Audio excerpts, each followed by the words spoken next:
Oye.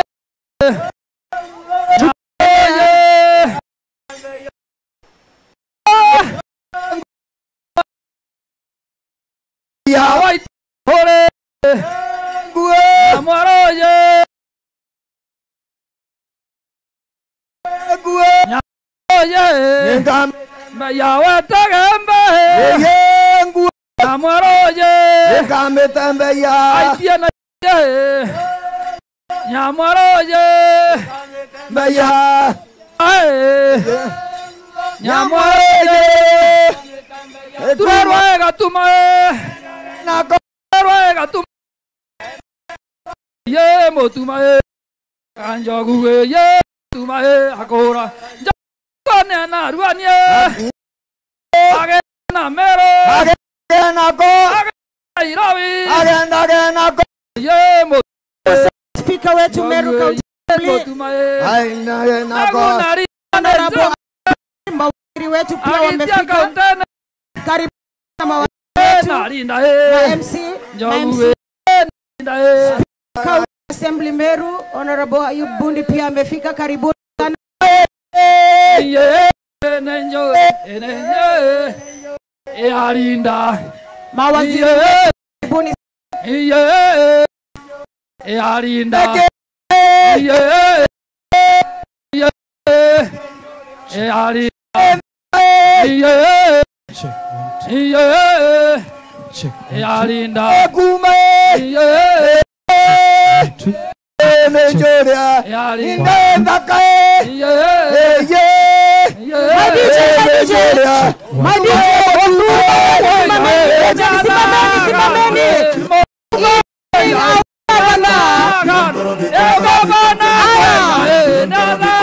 Champion de la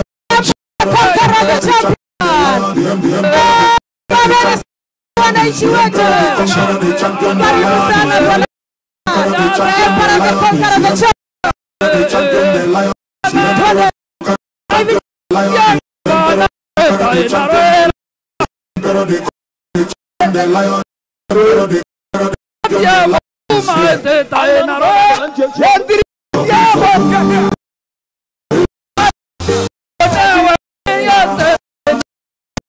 our governor Meru County.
pamoja. We are building together. Na ama tujiimbie na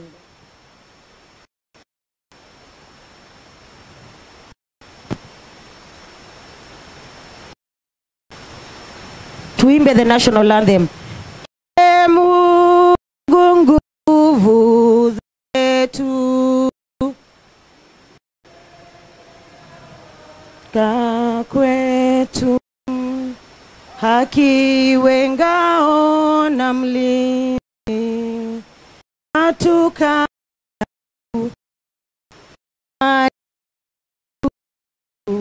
raha tupate na ustawi. Thank you very much. Please be seated. Tuimbe ya Jumuiya ya East Africa, tafadhali. Hiyo sasa mwingine anisaidie kusolo.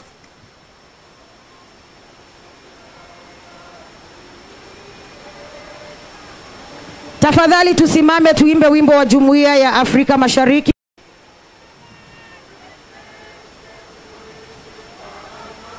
Tafadhali tusimame.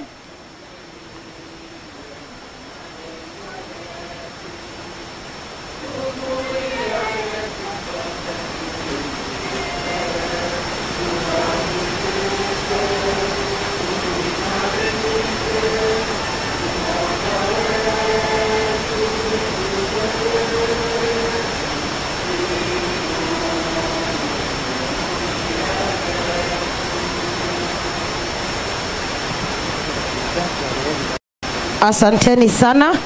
Please be seated. Tunaweza keti sasa. Asanteni for the patience.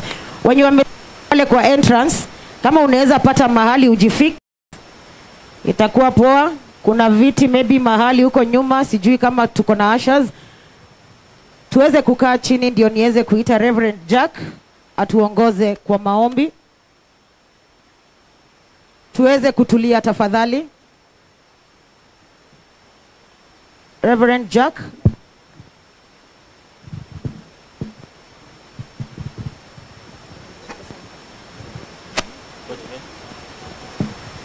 Asante sana.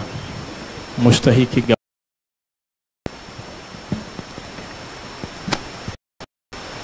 naibu wako ambaye tunamwapisha leo, wageni wote waalikwa, mabibi na mabwana.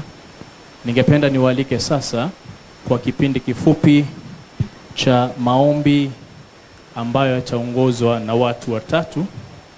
Kwa hivyo nataka niwaite hapa watu wafuatao ili waweze kutuongoza maombi. Mzee Mpekedho, tafadhali karibia mahali nilipo. Pia ningependa kumuita Sheikh Salim Mohamed aweze kuja hapa, alafu baadaye atafuatwa na Father Joachim. Watatuongoza kwa maombi mafupi ili tukaweze kuendelea na hafla yetu rasmi. Nitauliza kwa heshima tafadhali mustahiki gavana wetu na wageni wote waalikwa, tunapoendelea na kipindi hiki kifupi cha maombi, tukaweze kwa heshima kusimama wote tafadhali ili tuweze kuongozwa na maombi mafupi. Mzee Mpekedho tafadhali. Basi nitamuita Sheikh Salim Mohamed aweze kutuongoza na maombi mafupi ya Kiislamu. Karibu sana. Shukran. Na tumuombe Mwenyezi Mungu. Tutulie. Bismillahirrahmanirrahim. Kwa jina la Mwenyezi Mungu mwenye kunemesha neema ndogo ndogo na mwenye kunemesha neema kubwa kubwa. Naomba kuanza na aya ya Mwenyezi Mungu katika sura Al-Baqara aya 247 ambayo inasema hii aya, na huyo mtume wao akawaambia Mwenyezi Mungu amewachagua Lauti kuwa mfalme. Hao watu wakasema, vipi atakuweko na ufalme juu yetu, na hali sisi tumestahiki zaidi kupata ufalme kuliko yeye? Naye hakupewa wasaa na mali? Wakasema, Mwenyezi Mungu amemchagua juu yenu nawe msaidizi na anawasaa na elimu, na humpa mfalme wake amtakaye, na Mwenyezi Mungu ni mwenye wasaa, mwenye kujua. Alhamdulillah Rabbil Alamin. Katika kitabu takatifu cha Qur'an kimetuambia uongozi ni Mwenyezi Mungu anamjalia mtu, sio kwa sababu na mali ama ni nini. Mwenyezi Mungu kwa hikma yake yeye mwenyewe ndo anamchagua kiongozi. Tuombe. Bismillahirrahmanirrahim. Alhamdulillahi Rabbil Alamin, Arrahmanirrahim, Maliki Yawmiddin, Iyyaka na'budu wa iyyaka nasta'in. Ihdina siratal mustaqim, siratal ladina an'amta alaihim, ghayril maghdubi alaihim waladdallin. Amin. Ewe Mwenyezi Mungu mtukufu, Muumba mbingu na ardhi, ni wewe tunakuabudu, ni wewe tunakuomba msamaha, na ni wewe tunakutarajia kwa kila kitu. Wewe ndo Mwenyezi Mungu unayesema jambo liwe na likawa, hausinzii wala ulali. Baraka zote na neema zinatoka kwako wewe Mwenyezi Mungu Subhanahu wa Ta'ala. Tunakuomba ya Allah, katika utukufu wako ujalie gatuzi hili letu la Meru, ulipe neema, ulipe baraka, uliongoze katika njia iliyo sawa.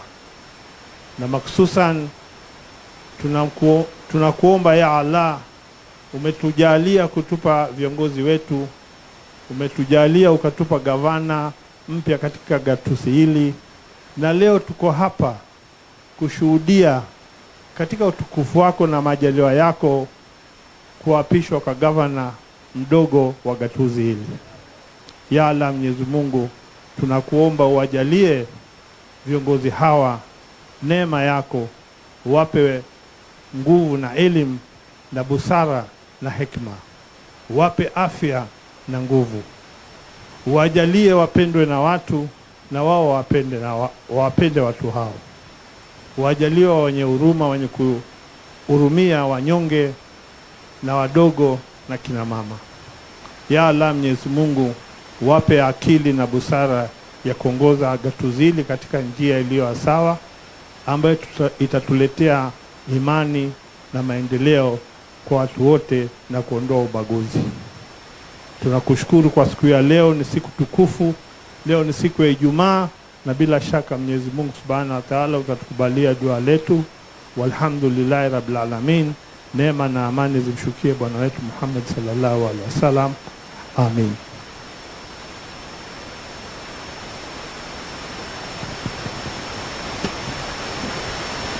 Tuombe. In the name of the Father, and of the Son, and of the Holy Spirit. Our Heavenly Father, the King of heaven and earth, we pray for our Governor, His Excellency Mutuma Ntwedingia. Please give him divine wisdom to lead this great county of Meru. We pray that he will deserve and revere you in his words and actions. We humbly ask that you grant him grace to continue unifying our county. We have previously faced immense challenges regarding public health, financial ownership, work-related tensions, devastations in our wards, and great political division, among many other things. Our governor faces fierce challenges and opportunities on the county and national front. Please grant our governor divine wisdom to navigate our county through the uncertain path that lies ahead. We lift our deputy governor being sworn in today, Her Excellency Linda Gaki Gitonga, that she may be that principal hand which will help our governor to steer this county to the highest levels where it belongs. Give her eternal wisdom that you gave your servant Solomon. Keep her and her family from every evil, and give her the grace to work within the mandate given in our Constitution. Bless her to lead well, so that through her skills, women leadership in our county may be honored and respected now and in the future. Be with and bless our county's cabinet and advisors to the governor and his deputy. The Bible and history has full of examples of counsel to the king resorting in laws and decisions which lead to entire nation towards peace and prosperity, or towards division, destruction, or even collapse. We pray that you would give our governor and his deputy wisdom to surround themselves with the councillors who have our county's best interest at heart. Grant them wisdom to advise the governor in the course of action he should take. Prince of Peace, we pray for our members of County Assembly as they make laws to govern our county and delegate our county's resources. Grant them wisdom to allocate our resources wisely. Please raise up people who will make laws to protect our freedoms so that we can live peacefully, quiet lives and in godliness and dignity. We pray against the divisiveness that plagues our great land of Meru. We humbly plead that in your strength, that the members of the County Assembly would work together in humility to serve for the good of our county. Father God, we pray for our county officials in all sectors. Grant them grace to face their unique challenges. Please give them insight into the needs of great people of Meru and discernment to make decisions beneficial to all. God bless all the people of Meru. Bless our governor, bless our deputy, bless our county, and bless our nation of Kenya. We ask this through Christ our Lord. In the name of the Father, Son, and the Holy Spirit.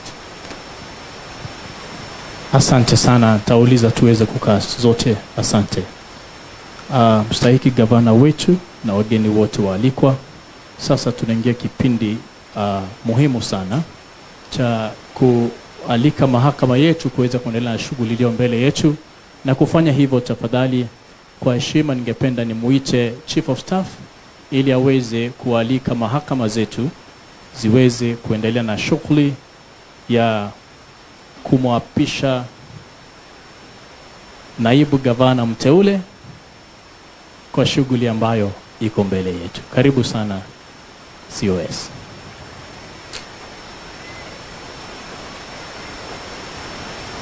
Thank you, Bishop. Your Excellency, the Governor. Bishop, kinika hapo tena lakini kwa sababu ni kanisa I can't say much. Your Excellency, the Governor, allow me to welcome the County Secretary to observe the protocols. Waziri Maranya. Yes. Your Excellency, the Governor of Meru, all protocols observed. My name is Marius Maranya. I'm the CCM for Legal Affairs and Public Service and the Acting County Secretary. Your Excellency, before I observe the protocol, allow me to welcome all the attendants to this event, to this auspicious occasion, where we are witnessing the swearing in of our Deputy Governor, Our Excellency Linda Kiome. Your Excellency, this is indeed a serious position that defines the structure and governance of the county government. Your Excellency, having done that, allow me to observe, this is the protocol of the day.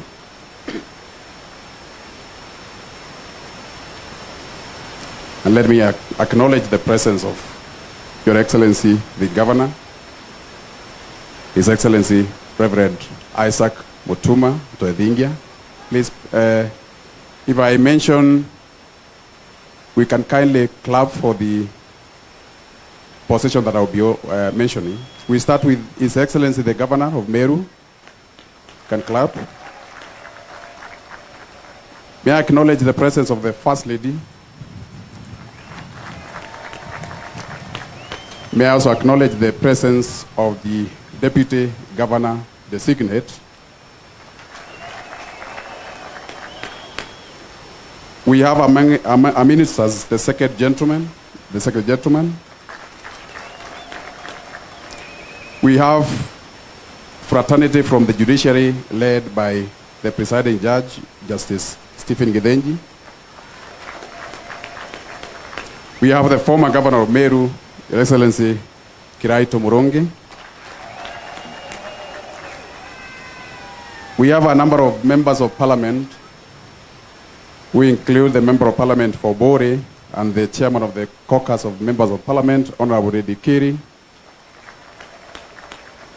We have the Member of Parliament for Imenti Central, Honorable Kirema Ngoshine. We have Deputy Governor from Laikipia County, Deputy Governor from Kilifi County. Amongst us, Your Excellency, we have the County Commissioner of Meru. We have the Speaker of the County Assembly of Meru, Honorable Ayub Bundi.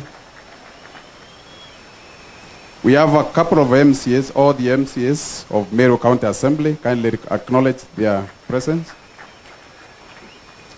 Your Excellency, we have the County Executive Committee members, the CECs, Meru County Assembly, Meru County Government. We have clergies, a number of clergies. Kindly clap for all of them.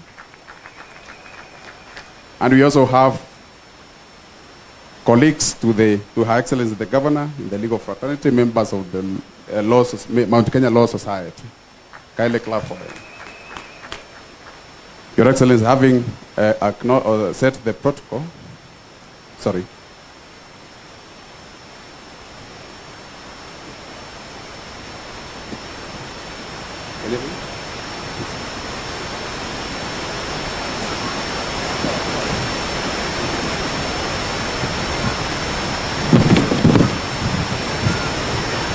Sorry, my apologies, Your Excellency. I'm told we have IBC selection team. That's a colleague to Her Excellency, the Deputy Governor Designate. I acknowledge their presence.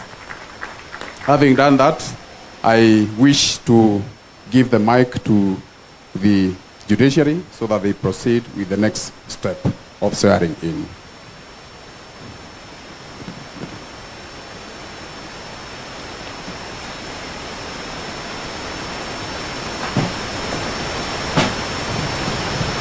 Thank you very much. His Excellency, the Governor of Meru County, Honorable Reverend Isaac Mutuma Ntonthigia, the presiding judge of Meru, Justice Stephen Githinji, Governor Designate, Deputy Governor Designate, Linda Gaki Kiome. I'm happy with the protocols that have been set, and all I'll say that all protocols observed. My name is Atiang Mitula. I am the Chief Magistrate and Head of Station of Meru Law Court. So I will say good afternoon, everyone. It is now 1:45, and I want to confirm that we are within the permitted time in law. So without much ado, I will go straight to the business of the day. So this is the swearing-in ceremony of the Deputy Governor Designate of Meru, pursuant to Gazette Notice number 7065, dated 28th May 2025, in fulfillment of the requirements of Article 74, in readiness to the administration of oath. Karibu.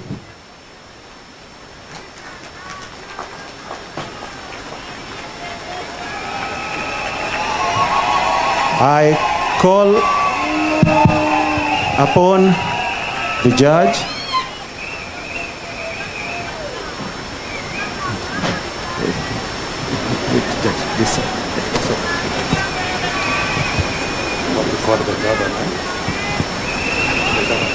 I also call upon the governor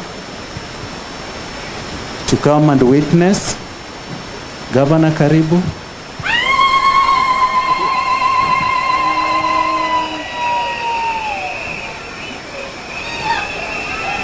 So I call upon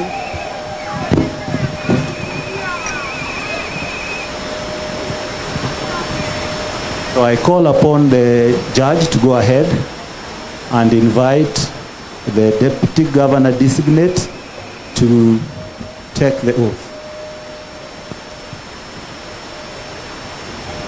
Yes, let me write on the protocols already observed. My name is Stephen Gebenji, Presiding Judge, Meru High Court. We are here for this function, and I don't want to take a lot of time. I know some of you have waited for long, so we shall go straight to it. But before we get there, can I salute all of you and say Mugeni, Mugakaire. Sawa sawa, ebuni tuanze. Now, may I invite the Deputy Governor Designate, Honorable Rida Gaki Kiome, to take the oath of office. Hold the Bible with your right hand. Hold it high up. Then you will read the oath of office.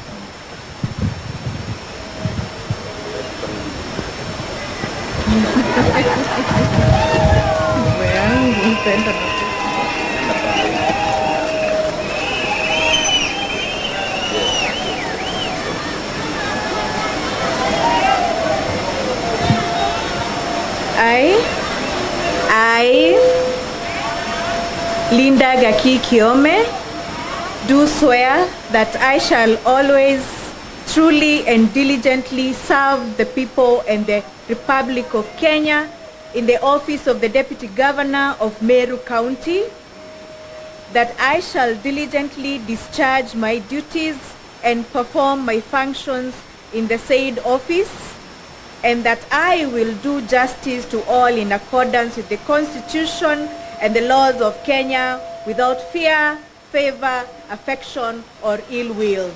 So help me God.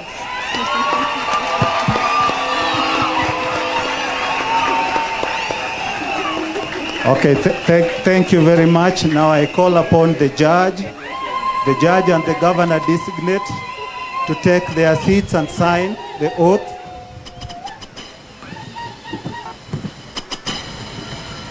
The oath will be signed in triplicate. The first one will be kept by the deputy governor. The other one will be kept with the chief registrar of the judiciary. And the third one will be in the safe custody of the county government of Meru.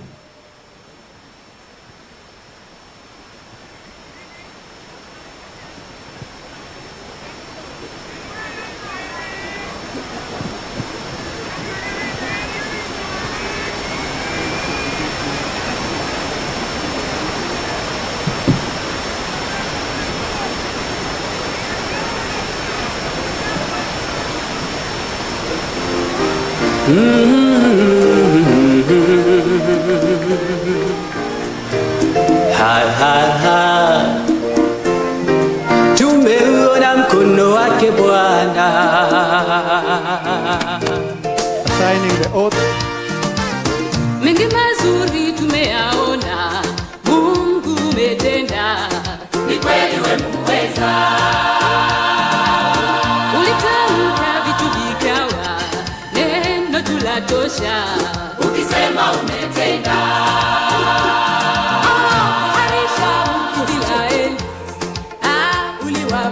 Kwa makofi na mikono juu twende. Watumishi wote ni wapo. Yote waombayo. Shikilia DJ. DJ. I will now call upon the judge to present the oath to present the oath to the governor, the deputy governor, and also to present her to the people of Meru.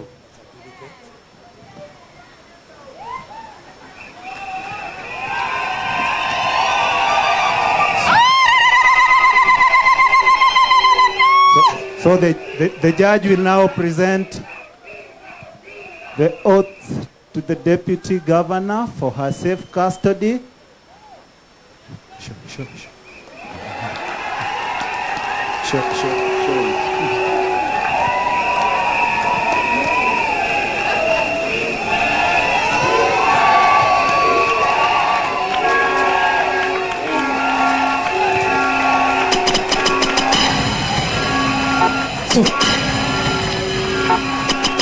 Thank you. Now I request the judge. I present the judge to present the deputy governor to the people of Meru County.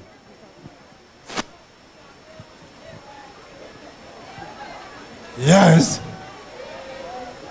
I now take this opportunity to present to you the Deputy Governor of Meru.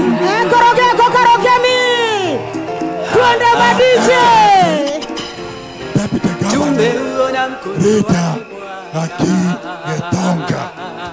Aya, wapi makofi, wapi kelele? Aya, Mengi tumeyaona. wapi kelele ya Linda Gaki, Honorable Deputy Governor. Ulitamka vitu vikawa, neno tulatosha. Wamama mpo. Ukisema umetenda. Wamama mpo. Harisha Israeli. Uliwavusha. Watoa utumwani. Watumishi wako umewapa yote waombayo, ikiwa umependezwa. Thank you. Walo hakuna wakulipinga, hakika we ni Mungu wa vyote.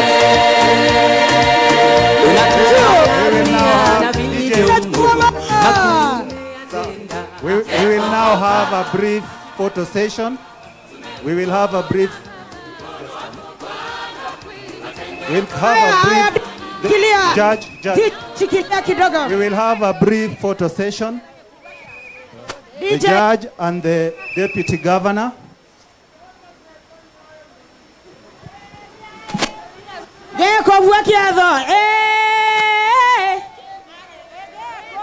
Governor, kindly join them.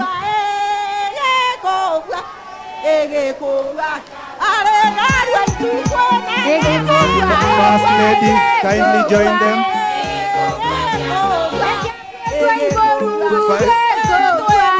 First,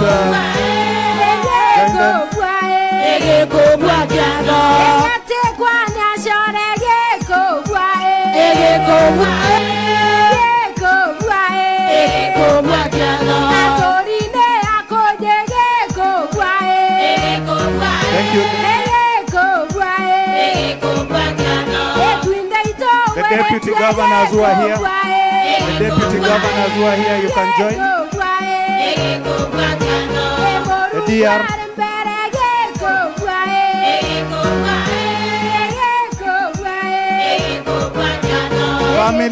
Family, members of the family.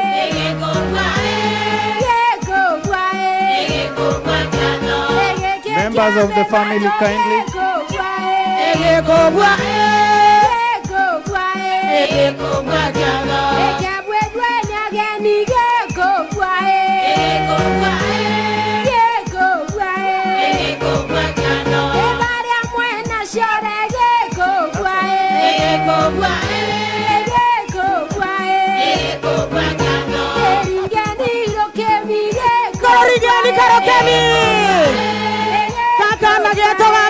Governor Deputy Linda Gaki, twende.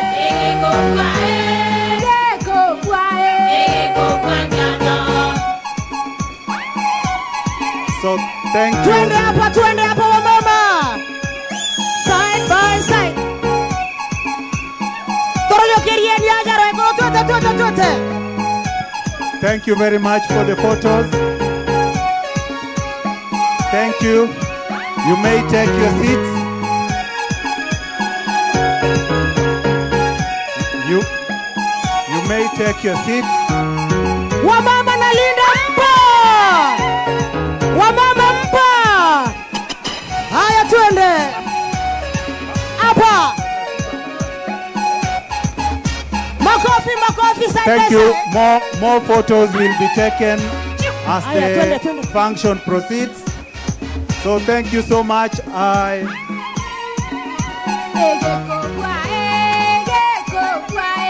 Thank you, DJ. Thank you. I want to confirm that the ceremony for the swearing of is done.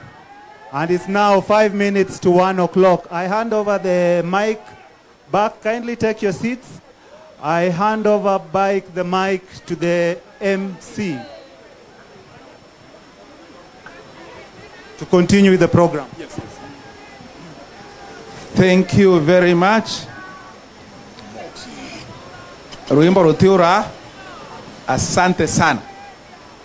Asante sana, Your Excellency, the Governor, Your Excellency, the First Lady, Your Excellency, the Deputy Governor, Wakili Linda Kiome, and His Excellency now, the second gentleman. I don't understand that protocol very well, but all the protocols were observed by the county secretary. So allow me now niende moja kwa moja kwa mambo ya speeches. But Your Excellency the Governor, anto todikane ere nina ande atu kwenda weta kero alia kidogo. Bone that very moment, we and Deputy Governor nominee, upon being sworn in, inyagete gyokare kia black gyokare ge kiro anto batari ya rais ndaike uore mwe gya change yake age gitune nonto nominee kuma na ndene Deputy Governor Omeru nani ge pirika iri andataka na gete winge kia black kuma onda ajokeria ndakarera ndereko. Asante sana. Asante sana. So to move very fast, non to what time, na tukiuga twinde kwa niaba ya anto bonde barabara Kenya nageke Pameru na Kenya yonde tunasema pongezi sana kwa Linda Kiome Wakili as the new now Deputy Governor of Meru. Na ezarende ni mwekoro nkadha ya Meru. Ekoro uge chiwa kwa nke mingana ekoro tidato.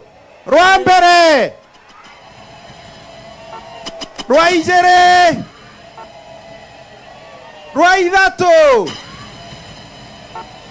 Ingwete kia Meru na Kenya yonde kuona antoba Meru nibendete lindes, nibendete women, nibendete their wives, nibendete their parents, bangina babendete mono nanga chokera mandu na kichonku nembere mbuga na kichonku mbuga yatere ikyo getomi mwini omo weta wakalis ainere araugo keja kogora mware okuma Meru inya monkare yakarwa mwekoro boteja go tetano. You can never quarrel with that.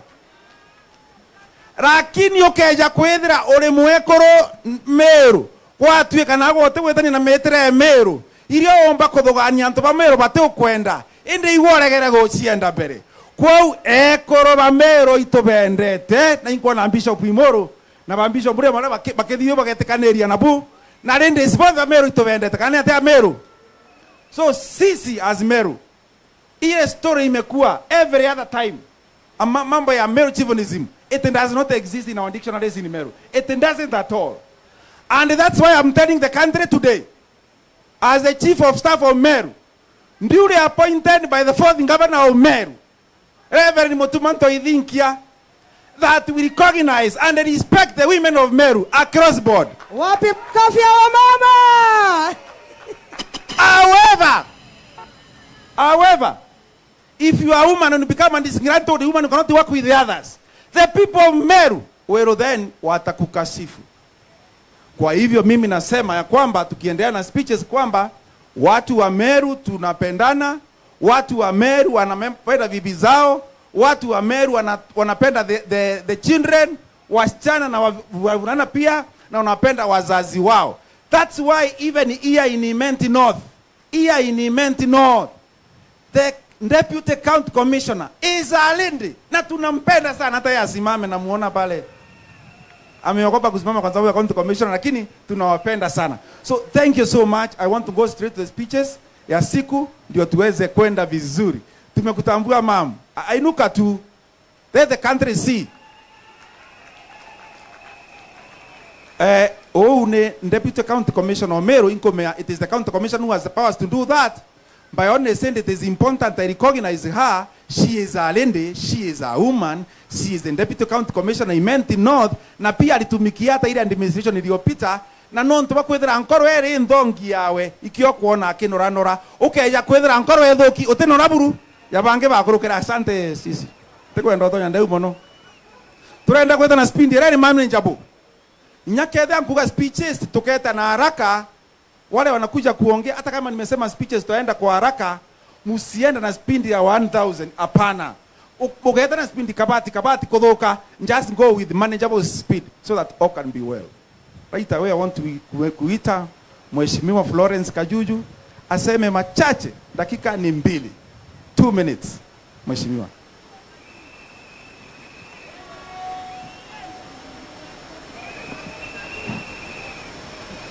And Mheshimiwa, we have observed all the protocols in the interest of time. Asante sana. Thank you. I only observe the protocol of His Excellency the Governor. Our Excellency Governor Reverend Mutuma Twaithingia, our Deputy Governor, our Excellency Leader, all protocols observed. And Toba Meru, Bwana Yesu asifiwe. Tuiteni ngogeshia mwadhani. Ibwega sana. Today is a special day because in this Meru County, another special girl has been born. Our very own Linda Gaki Kihome Getonga. Itoweretwe twena kana kawetwa Linda Kihome. Nkadha Chiamero ikwewe shima. Ango chokia nkadho. Thank you, Excellency Governor Mutuma, for finding it fit to give us a lady as your deputy governor. And I'm sure, because I've known this girl since when she was in school, she moved into the law state of Kenya. She's already been respectful and she's going to respect you. We've mentored this girl properly. I'm telling you, Governor, you have the right principal assistant and she'll give you the best that she can. God bless your team. We pray for your divine wisdom as you lead this Meru County to the best that you can. Ibwega sana ntobeto no ntoba kumera kwa yaruare kwa werwa na kana geto kana gauchiarwa tokarombere na tokarie ndaketo na mware weto batotongerie sawa sawa. Ibwega sana. God bless you. Thank you for this opportunity. Thank you so much, Mheshimiwa Florence. Asante sana. Now, before we go down to the lawmakers or assembly, it is only good we have an interlude. An interlude kidogo ya maombi. An interlude ya maombi. And we recognize na tunapatia heshima sana Reverend akiwa nakuja ndio tuweze kufanya maombi ya our deputy governor, ndio tuweze kwenda party ile nyingine ya assembly. Na nkiugaga Reverend Neje na nkiugaga ati awa Kilanje wametuongoza na wakatuongoza vizuri sana na tunashukuru sana. And to become a bishop, you go through a rigorous process. To become a reverend, you go a rigorous process. Unaenda hatua nyingi sana. Kidogo reverend, eventually a bishop. 7-8 years. Haiwezekani huyu Reverend Super Minister Kennedy, haiwezekani akalala leo kesho akaamuka akisema ni bishop. Hapana, alienda through a very rigorous process. Karibu Super.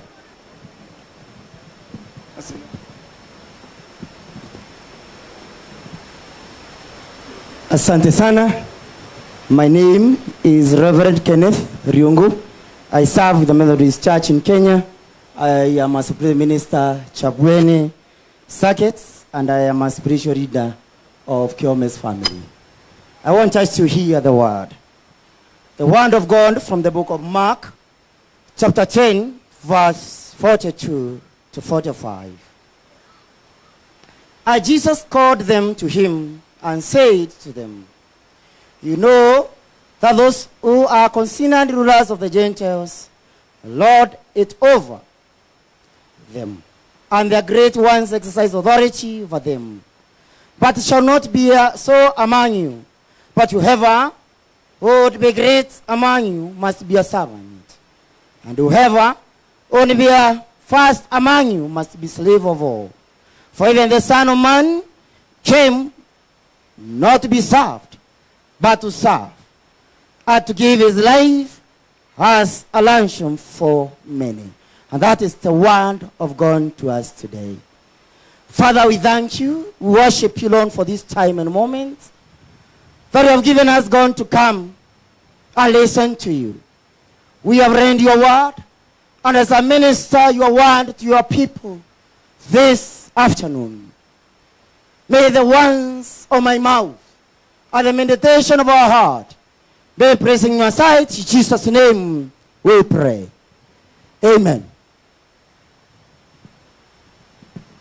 This is a moment of great responsibility, and I want to base my theme on a servant leadership under God's authority. Servant leadership under God's authority. Distinguished guests, honorable members, family, friends, and all who have gathered here today in witness of this great occasion, we give thanks to Almighty God for allowing us to assemble in peace, purpose, and celebration. Today is not just a formality of a political ceremony. It is a sacred moment, one loaded with divine meaning. A deputy governor is not merely a second in command. He or she is a steward, is a servant to the people, and a leader accountable to God. And today, in the book of Daniel, chapter 2, verse 21, reminds us today, God changes times and seasons. He sets up kings and deposes kings. Leadership comes not just from votes or appointment. It comes from the providence of God. And as the deputy governor assumes office today, we must remember this. The position is a divine trust. The role is both political and spiritual. It is both an opportunity and a burden. But it is a calling to servant leadership under God's authority. Praise the Lord. One, leadership is a sacred text. Leadership is a sacred trust. The Psalm 72, verse 1, 12 to 14 talks about a prayer of King Solomon. A cry for God to adore the king with righteousness, justice, and compassion. The people longed for a king who would defend the cause of the poor, crush the oppressor, and bring peace to the people. And today, brothers and sisters in Christ, today we echo this ancient prayer for a deputy governor. We ask God to grant wisdom and leans with justice, to give strength, but defends the weak, and give vision that seeks good of the entire county, not just the powerful. Now, I want to remind the deputy governor, may your office reflect God's righteousness. May your decisions bring peace. May you protect the vulnerable and honor people with dignity. Remember, the people are not under you to serve you. You are over them to serve them. Serve the people. Number two, trust in the Lord, not just in human understanding. Trust in the Lord with all your heart. And lean not in your own understanding. In all your ways, submit to him, and he will make your path straight. And today, leadership is a complex world, is full of difficult choices, budget limitations, social tensions, political pressures. Not every situation has a textbook answer. That is why the word of God reminds us, do not lean on your own understanding, lean on God. And today, as the Deputy Governor, your own intelligence, experience, and advisors are valuable. But they are not enough. You need God's wisdom. Wisdom that goes beyond human perception. Now, I want today, make prayer your planning room. Make God's word your constitution. Let the Holy Spirit be your counselor. If you acknowledge God in all your ways, He will guide your path. And your leadership will not stumble or waver. Make this applicable in your life. Number 3, authority is given by God for the good people. And I want to remind you, Paul writes in the book of Romans, there is no authority except that which God has established. The authorities that exist have been established by God. For the one in authority is God's servant for your good. You are not in office by accident. I want to remind you of that. And as I minister today to the Deputy Governor, it cut across all the leaders that are elected by the people. You are not in the office by accident. All leaders that are here today are not in the office by accident. You are not in office merely because of a partial appointment. You are in the office because God allowed. Tell your neighbor you are in office because God allowed. And remind the Speaker of County Assembly you're in the office because God allowed you. And this means, as I conclude, this means there's greatest accountability. The greatest accountability is not to the press, the party, or even the people. It is God. At the end of the day, all of us will stand before God and give an accountability. Praise the Lord. So I want to tell leaders today, be bold in righteousness, be firm in truth, be fearless in the face of injustice. Let your time in office be marked by courage, the courage to do what is right, even when it is not popular. And finally, true greatness is found in serving others. Jesus, the King of Kings, told his disciples something very radical. Whoever wants to become great among you must be a servant. For even the Son of Man did not come to be served, but to serve. That's the leadership model of Jesus Christ. Servant leadership. Political office is not a throne. It is a towel and a basin. Listen this time. It is there. It is a towel and a basin to wash feet, to be humble and lift others up, to sacrifice comfort for service. And today, my Deputy Governor, the Governor of Meru, and the leaders who are here, read with humility. Listen before commanding. Walk among the people. Serve the rural areas as much as the urban areas. Champion the poor, the children, the disabled, the youth, and the elderly. If Jesus, the Son of God, is served, so must you. The challenge that I will give you today. Dear Deputy Governor, today, God and his people are praised, a mantle on your shoulders. Wear it with humility, walk with wisdom, and lead with righteousness. Now, read the people of God knowing this. You are God's servant. The people are your responsibility. The office is a trust. And history will judge your legacy, but God will judge your heart. And as I conclude, this time, God will be with you as you walk this journey and you serve as you serve the people of Meru County. In the name of God the Father, the Son, and the Holy Spirit. Let us pray.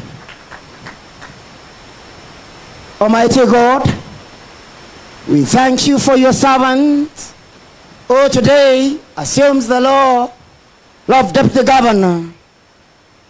Endow her with wisdom like Solomon, courage like Esther, integrity like Daniel, and humility like Christ. God, Honorable Rinda Gakigitonga, from the heart of pride, hands from corruption, and mouth that speak lies, may she always act justly, love mercy, and walk humbly with you. Bless this administration with unity, vision, and favor. May the citizens be blessed and their leadership and your name being glorified in this county and behold. And it is in the name of God the Father, the Son, and the Holy Spirit we do pray and give thanks. Before I hand over this, I will invite Bishop Imoro, Bishop Mogo, so that we can dedicate and pray for our Deputy Governor.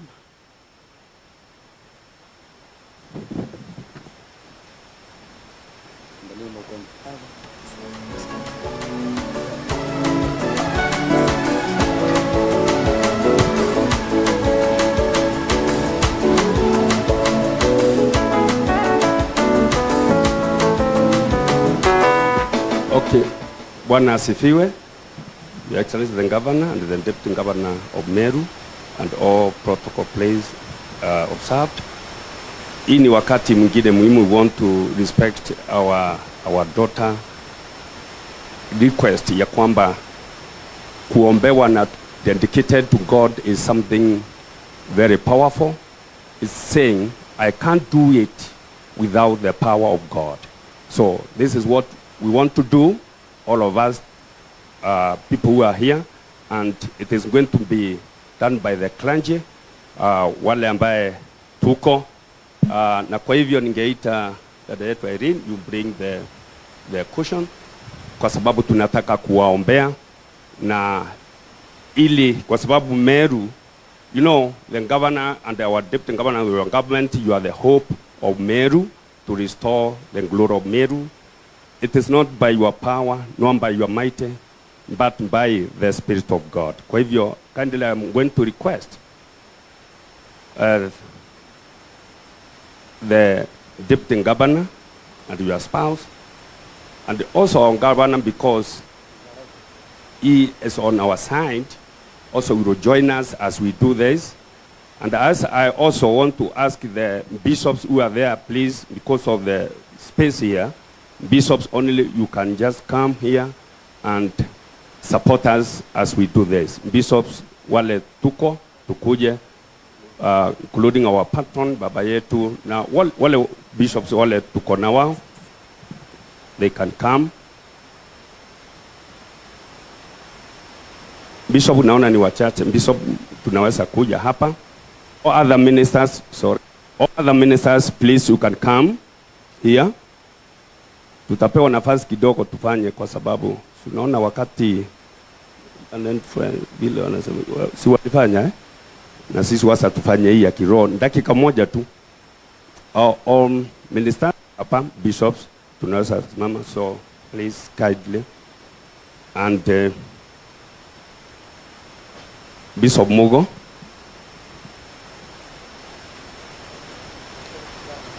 Governor, join us. You can stand behind them. Bishop Mugo, please do the press, then I conclude. Ningelitaka tusimame zote mbele za Bwana tunapobariki Deputy Governor wetu siku ya leo kwa jina la Yesu. Tuinue mikono yetu tukiwa mahali tulipo, tunapomkabidhi mbele za Bwana. Mungu wetu na Baba wetu wa mbinguni, tunakubariki saa 8 ya leo kwa baraka ya dada yetu Mheshimiwa Rinda, kwa family ya the late Kiome na mama yetu Alice aliye hapa. Ninakushukuru kwa sababu ya ndugu zake Kenywa na Mwenda ambao wamemsaidia dada huyu kukua, na siku ya leo yuko hapa akiwa ametoka kwa familia ya Kiome, na tunakushukuru ewe Mungu wetu kwa baraka hiyo. Pia ninakushukuru kwa sababu ya kumpatia Bwana mpendwa wake ndugu yetu Philip Kitonga ambaye amekuwa support system kubwa kwa maisha ya dada yetu Linda. Na pamoja sasa tunakushukuru kwa sababu ya kumpatia kibali mbele ya Mheshimiwa Governor wetu His Excellency Reverend Toithinkia, akamchagua. Hiyo ni favor kubwa kuwa deputy wake hapa Meru. Na sasa Mungu wetu na Baba yetu, tunaomba kwa sababu ya dada yetu Linda kwamba utampatia hekima, utampatia afya, utampatia maarifa ya kufanya kazi na gavana wetu wa Meru. Tunamwombea apate kibali mbele za serikali yetu kuu na mbele hata serikali zingine za kimataifa, ili kupitia gavana wetu na kupitia deputy wake Meru ipate favor, Meru ipate rasilimali. Tunawaombea amani, tunawaombea afya ya mwili, tunawaombea afya ya mawazo, ili kupitia kwao Meru ikajengeke. Na tunawaombea hekima ya kufanya kazi na cabinet yao, hekima ya kufanya kazi na MCAs na viongozi wote wa Meru, na ili kupitia kwao Meru iwe na maendeleo, kupitia kwao Meru iwe na amani, kupitia kwao Meru iweze kusonga mbele na kujengwa.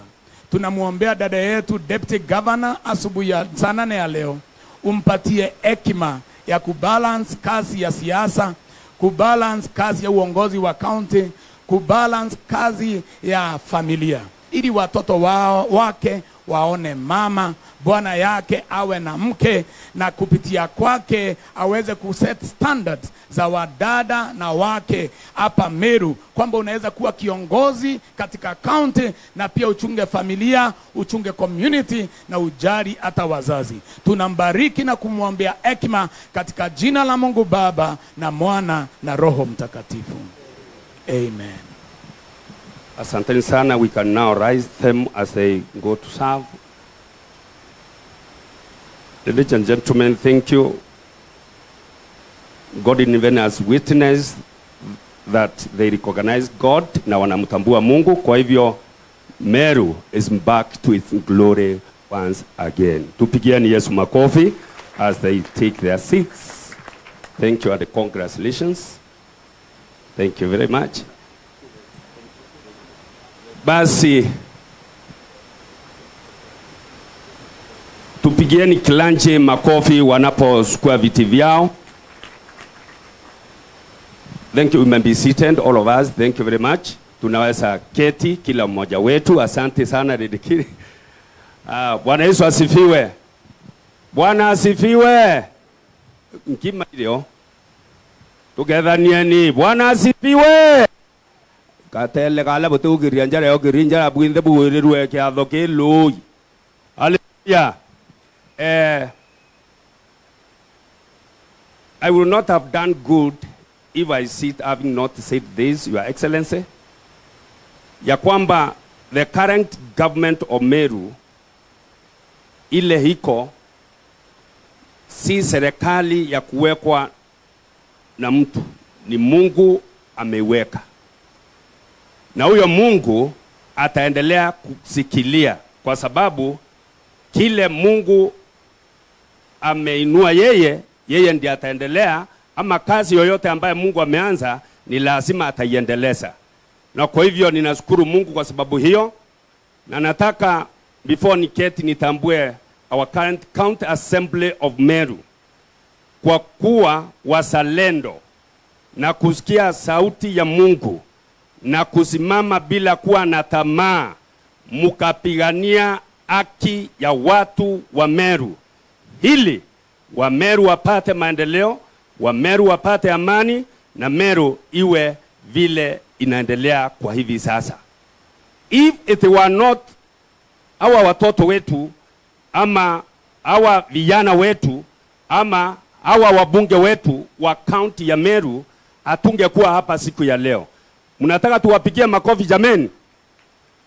Ankori atobaringere akaloe ringe county assembly ya Meru roe abomba kwethe abote kominya, lakini barete thina muno na bariete na musimamo utuko na bariki nekenda Meru enjaro yomba kusiarwa arendi mama gavana itumende biwe Meru kyathirire mbukira nkaibwa maendeleo ndolelia mitandao nkuona mibango tuko cionthe no gankuona stakeholders kusemanwa kuita kubangwa utetuma mbibazo Meru Murungu na abotethie uri antuba Murungu Meru be restored to its glory and behold. God bless Meru, God bless Kenya. Asanteni sana, Mungu ambariki.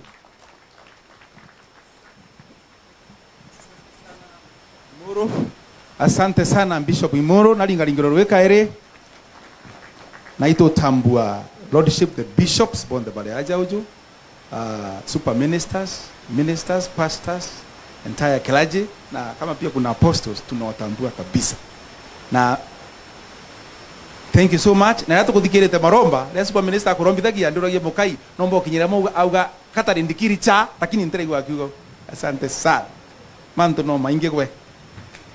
Allow me mbere mbitakiri speaker of the assembly to in two special guests by the deputy governor.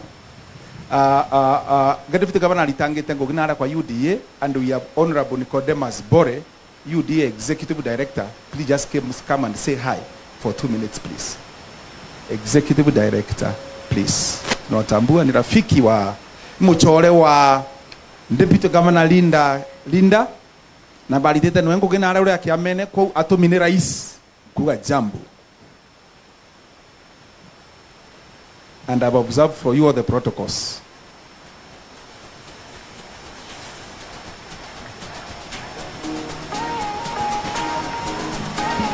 Thank you very much. Asante sana. Kwa majina anaitwa Nicodemus Bore. Hii Bore si ya Meru. Hii Bore ni iko Rift Valley. Lakini naona watu tunafanana hapa, ni kama mlitembea huko kwetu. Kwanza nimeona mzee mwingine hapa amevaa kola ya pasta. Ni kama wewe mzee, tutaulizana maswali kidogo. Watu wa Meru hamjambo? God is good all the time.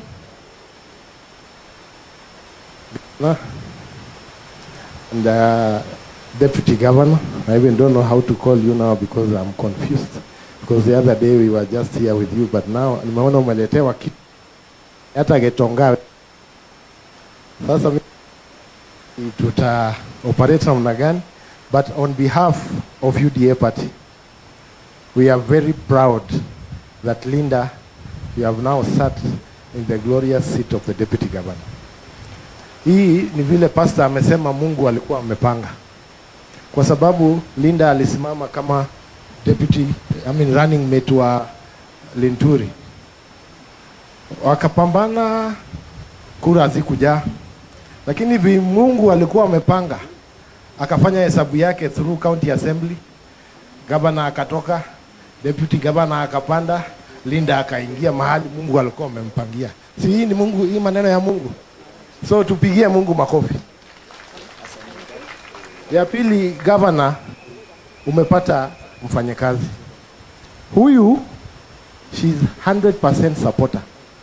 Sisi tumefanya na yeye kazi na sijawahi sikia hata siku moja amekosana na mdosi wake. Kukiwa na maneno anasema jamanizeni kidogo twende nje tuongee. Kwa hivyo you have a leader and you have a supporter 100%. Na sisi kama UDA, we are very happy that we have donated her to you. And you know your work, Linda. Lazima ungangane na huyu governor 2027. Akivaa yellow, tutakuwa sawa. Mungu awabariki and God bless you all. Thank you very much. Asante sana Bwana Bore. Kabla niketi, kuna watu tulikuja nao kutoka UDA, tafadhali msimame. Naona timu kubwa imekuja kukusupport Madam Linda. Na tujakuja kuomba tenda ama kazi, tumekuja tu kukusupport. Lakini tulikuja kukusalimia pia utukaribishe. Asante sana. Asante Executive Director, na ukirundi kule uambie Party Linda wa UDA tumemshukuru sana kwa kuchagua Profesa Kindiki kama naibu wa rais wa Kenya hii. Asante. Na niko recognize former members of the County Assembly na waona pale, na former councillors kama wako pia, viongozi asanteni sana. So tuena Linda tafadhali baraba kwendie into bukamaka bukashumbuka mono ngabana nabo bangirite kantu nyabukaruma kantu ne ukoreo ojo Reverend Mutumanto ithinkia wa MCK na ito awitnessere agikunurwa arekari yako to awitnessere mugambo yuto awitnessere underline na nabo mathirite. So Deputy Governor naritete ngwina IBC no mo barabara ataraga the rally panel area, na so we have the chairman of IBC panel, Professor Nelson. Kuja useme jambo professor. Professors are very few in the country and one of them is here. Welcome Professor. Yes. Unoro tongerete panels ile gutara IBC in Kenya. Na Linda Kiome was not only a member, she was the vice chair in Kenya. Professor. Your Excellency, the Governor of Meru, and now the Deputy Governor, Madam Linda. The bishops here are seated today. Your Excellency, allow me to acknowledge, because these are my fathers. Before I became what he's calling me, these are the men and women who have brought me up, and I acknowledge your bishops. The former governor of Meru, the members of the executive that are here from Meru County Government, members of the County Assembly, the leaders that are here today gathered. Good afternoon. We have come here today because Meru has honored somebody that is going to be extremely, extremely important and a blessing to this county. I have worked with Linda for the last about 120 days. We were appointed by His Excellency the President to chair and to sit on the selection panel for the IBC commissioners. And we together, the 9 of us sat together, and the 8 of them elected me to become the chair, and they elected Linda, my vice chair. And I want to assure you, Governor, that you have gotten a great woman of God. Linda is extremely experienced, very wise. She speaks gently but firmly. She waits, listens, and speaks last, and most likely what she says is what will carry the day. You have found in Linda a person who will support you, a person who you will send, a person who loves the people of Meru. And we want to pray for you, Madam Linda, that God will watch over you as you take up these realms of leadership, that He will cover you by His grace.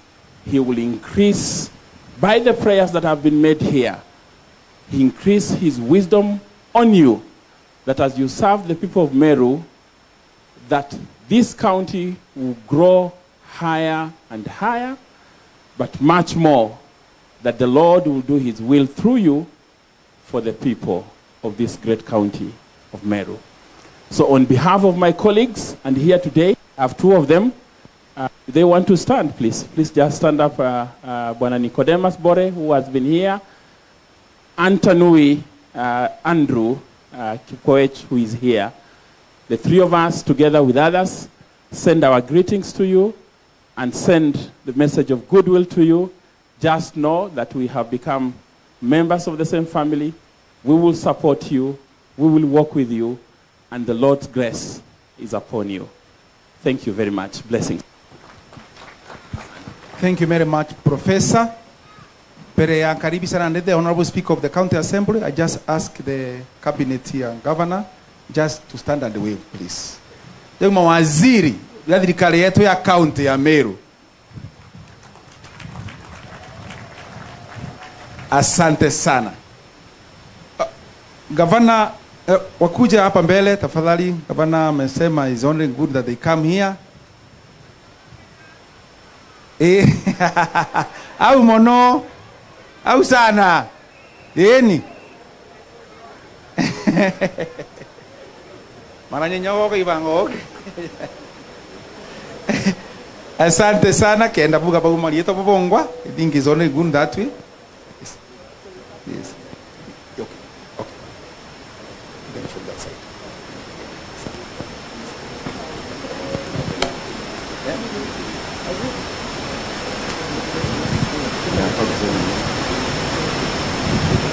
Okay. In the interest of time,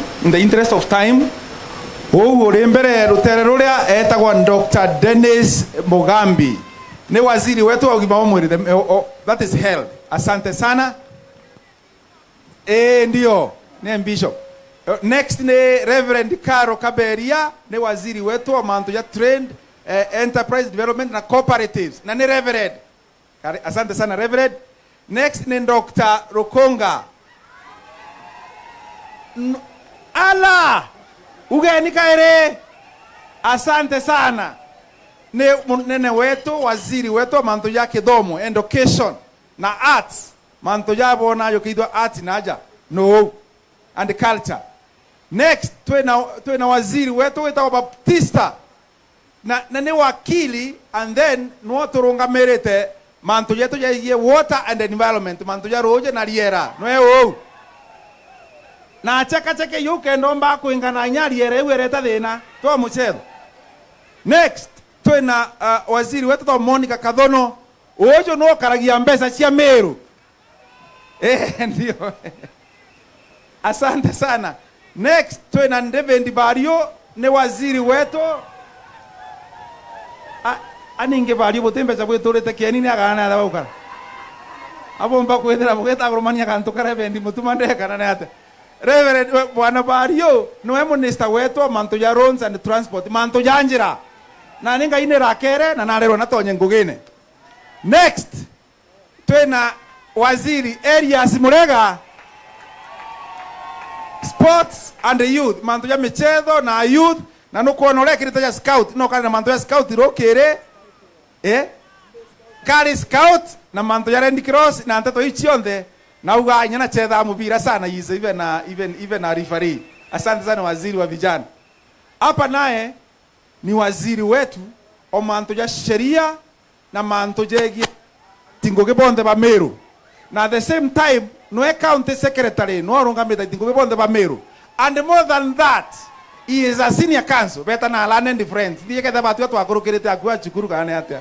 Asante CS. Thank you so much. Thank you CS. So, ntukikanya kaka, nkaribishe the Honorable Speaker of the County Assembly, Ayubu Bundi Solomon, kenda nyomba kutambua the members of the County Assembly. Nchamba, netongere timu, enge Assembly. Karibu Speaker. Thank you. Sawa. Thank you, Daktari Mheshimiwa Mbijewe, His Excellency the Governor, Mutumantu Ibenkia, the First Lady, Her Excellency Linda Kiome, and the second gentleman of protocols observed. And to Bwana Yesu asifiwe. Bwana Yesu asifiwe. Bwega kwa wale wageni, ninaitwa Ayubu, nikiwa speaker wa mbunge ya Meru. Na mimi nimwambie karibuni Meru. Na mnasikia gavana, sisi zote tuko hapa, ametuandalia kitu ya kukula na ya kukunywa. Kwa hivyo msiwe na haraka ya kutoka Meru, tukae na nyinyi. Kesho ni weekend, mtarudi Sunday. Having said that, His Excellency the Governor, mimi ningeomba kwanza niambie Linda, Linda pongezi na nakubali kabisa Governor, umepata msaidizi mzuri na atakusaidia. Ni mama, tumeona bwana, tumeona watoto, tumeona jamii yote. Apigwe makofi. Linda tutamsaidia mkiwa na Governor kuongoza Meru, na niko very sure that hii Meru taendeza vizuri na watu wafurahi, kwa sababu sisi tukiwa viongozi, hiyo ndio kazi tumefanya. Nini tumepewa ya kuhakikisha kila mtu amepata haki yake na hakuna mtu anadhulumiwa. Pili, niombe waheshimiwa wangu wale wako hapa, tafadhali wakuje mbele kidogo, just 5-10 minutes, and then we finish up so that we give others an opportunity kusema jambo. Waheshimiwa tafadhali, waheshimiwa ronga meni bwe nauni ibali ngerenge karwe, lakini mnikubalie kwanza mketi, alafu leadership yangu ya mbunge tafadhali kuja mbele kidogo.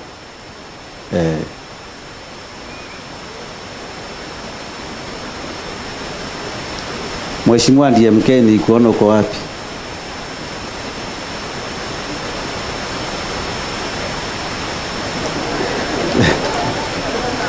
Mheshimiwa DMK, dakika mbili alafu tumalize. Huyu ndiye whip yetu ya minority party. Karibu mheshimiwa. Nikuweka sana mheshimiwa Speaker, Governor wetu and the new Deputy Governor of Meru County. Na ntu wetu Bwana Yesu asifiwe. Weba wega. Thank you. Onika akio congratulate our Deputy Governor na mwire karibu kwa uongozi. What is required of you is loyalty to the Governor of Meru County. Mfanye kazi na yeye na gushokeria kijare kuuga utekethero wina jaku. As the principal assistant of the governor, you need to understand the governor's plan, what is planning, and work with that plan. And I know you are going to have a good time. Tutethero twena mando jajange jarare akawira areo ore aratharau ga deputy owe na kumutenga turenda kuonania bete ni amwe tona mantu jakendelea micemani eri na au ya Ngugi wakue pamoja na sisi tuendelea kukuunga mkono gavana wetu na tunaendelea na kazi. Kwa Murungu abutharime na ukiria Meru yetu na tuite na mbere gusupportana na guita Ngugi na gavana itugukaritie na tugakaria deputy governor wetu. Mungu awabariki sana. Mheshimiwa Jim. Asante Honorable Speaker. Bwana Yesu asifiwe. Mimi naitwa Jim Muchui, MCA wa Dhwana na Majority Whip County Assembly ya Meru. Na congratulations Your Excellency the Deputy Governor. Yeah, this is the day we have been waiting for. Na tunaweza sema confidently sasa kutoka saa hii serikali yetu iko full, iko kamili, haikuwa kamili. So Your Excellency the Governor, tumekupea pressure sana for those 2 months. Kwa sababu kila kitu tumekuwa nayo, tumekuwa tukielekeza kwako. Sasa najua kutoka leo pressure itafungua. Kwa sababu yale maneno kidogo kidogo tunasoti huko, tunakuletea ile imezidikana huko. Karibu na sisi sana. She has been very listening to us as an assembly hata akiwa huko nje, and we want to assure you the Deputy Governor, we are going to support you in everything that you need. Finally, ya mwisho ambayo nataka tu kusema kidogo, Your Excellency the Governor, na nataka nishukuru sana wa security team hapa kwa county, kwa sababu wamekuwa wakifanya kazi mzuri sana kufukuzana na wezi wa ng'ombe huko, kutusaidia huko kwa security. Lakini tuko na kashida kidogo. Last Sunday nimeona prayer rally ikiwa na watu wamebeba mapanga na visu. Na right now as we talk, kuna kijana anaitwa Jacob Kimathi wa hapa Meru ambaye ako ICU, aliweza kupigwa na hao watu. Alikufa. Hiyo sikuwa nayo. So kutoka kwa ile rally ilikuwa Kagoma on Sunday. Mimi sitaki kusema amekufa kwa sababu sijui, lakini nasikia huku nyuma nikiambiwa huyo kijana amepass, alipigwa Kagoma na watu walikuwa wamebeba visu na mapanga na tunatangaziwa ya kwamba wakati nyinyi mlijaribu kuzuia, mliambiwa hiyo ni prayer rally. Sijui ni prayer rally gani inabeba visu na mapanga na kila kitu inaenda kuua watu. So we want to say this. Kama ni kubeba hizo mapanga sisi tunaweza beba vizuri. Better, we can carry hizo miti better na tunaweza beba hizo mapanga better. So tunataka kuomba security yetu tafadhali kabla tufike hapo. Because we will do it perfectly. Tunaweza beba hata vitu kubwa kuliko hiyo kisu. So ile kitu tunaomba hiyo nonsense isimamishwe kabisa. Hiyo watu wanauawa na wale watu walipiga huyo kijana. Wanajulikana, hata wengine, hata nimetumiwa listi hapa, nitawatumia kama mnataka, wenye walipiga na wako hapa town. Walikuwa wametolewa hapa town, wanatembea bure hapa wakiringa hapa town. Au na walipiga watu, tunataka kusikia wamekamatwa. Na hiyo nonsense ikiendelea tena, tutapatana nao kwa hizo prayer rallies. Tutaanza kuziattend. Na tutaattend kwa hizo mapanga na visu na vitu kubwa kuliko hizo mapanga, kama ndivyo tunataka Meru ikue. But Meru iko naonda saa hii anda Mutuma Ntoethingia, tuko na amani, hatutaki kwenda hiyo direction. Lakini hiyo upuzi kabisa ikome hapa Meru. Kama mtu anataka kufanya vitu zake afanye peacefully. Na watu wote walikuwa na hizo silaha washikwe. Asanteni sana. Thank you. Mwenda. Thank you, Mr. Speaker, Your Excellency the Governor, the First Lady, Your Excellency the Deputy Governor, and the First Gentleman, the Second Gentleman. All protocol observed. Bwana Yesu asifiwe. Bwana Yesu asifiwe tena. Kwa majina naitwa Mwenda Ivile, MCA wa Kethi Ward Nalindo Minority Party. Langu nataka kukuambia our Deputy Governor, congratulations. Na niseme ya kwamba tumepata kozi mama. Tulikuwa tunaambiwa mama, lakini natumai ya kwamba leo sisi wote tumefurahi na pia wamama mmefurahi. Wamama mmefurahi? Mmepata mama? Ya, tuko na kiongozi Deputy Governor ambaye ni mama ambaye ako na heshima. Sababu kile tunataka Meru ni heshima. Hatujakuwa tukisema maneno mengine, tupate heshima ili Meru iweze kusonga mbele na tuendelee. Na wa Governor, Your Excellency, pia sababu uliweza kupata Deputy Governor ambaye anafaa kukusaidia ili Meru isonge mbele. Na najua ya kwamba kutoka hapo sasa ni kazi. Hatutakuwa na maneno ya kelele tena. Hizo kelele ziishe.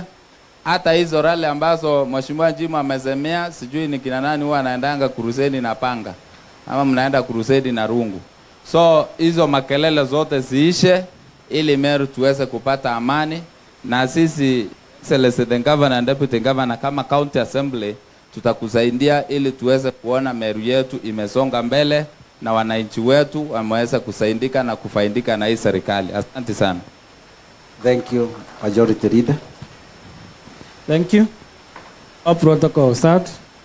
Bwana Yesu asifiwe. Kwa majina na mimi naitwa Patrick Mutuma, MCA wa Kisima, na mimi ndio Majority Leader County Assembly of Meru. Langu sitaongea sana. Congrats Linda Kiome kwa kuwa wadinji. Najua utatupeleka mbali. Our Governor, mimi Linda nimjua 2022 tukitafutia UDA kura. Na alitusaidia sana. And I'm very sure that hata serikali ya kaunti atasaidia sana na tutaenda mbali. Ndio nisiongee sana, kuna mambo ambayo Jim ameongea. Na ameongea vizuri. Na ninaona county commander akiwa hapa. Na tuko na amani. Na hatutaki kurudi mahali ambapo tulitoka. Meru imetulia, Meru ina mambo mengi, hakuna matusi, hakuna vitu vingi. Lakini acha niambie komanda, mkibali haya mambo aende vile ataenda, naona kirudi hapo. Kwa sababu niliona ziko watu wako na mapanga, watu wako na silaha, wameongozwa na watu ambao tunajua. Kwanza niliona Chief of Staff form Mbedhe ongoza vijana wako na na mnamjua na mnajua watu, lakini hakuna kitu mnafanya. Kama mtaweza mtatukubali turudi huko tupigana miaka 2, hata nyingine 2 tunaweza pigana tuhakikishe Meru inakaa vizuri. Kwa hivyo ni jukumu lenu,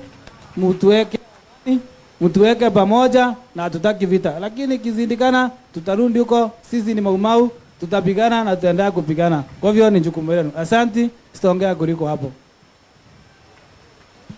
Mheshimiwa DS.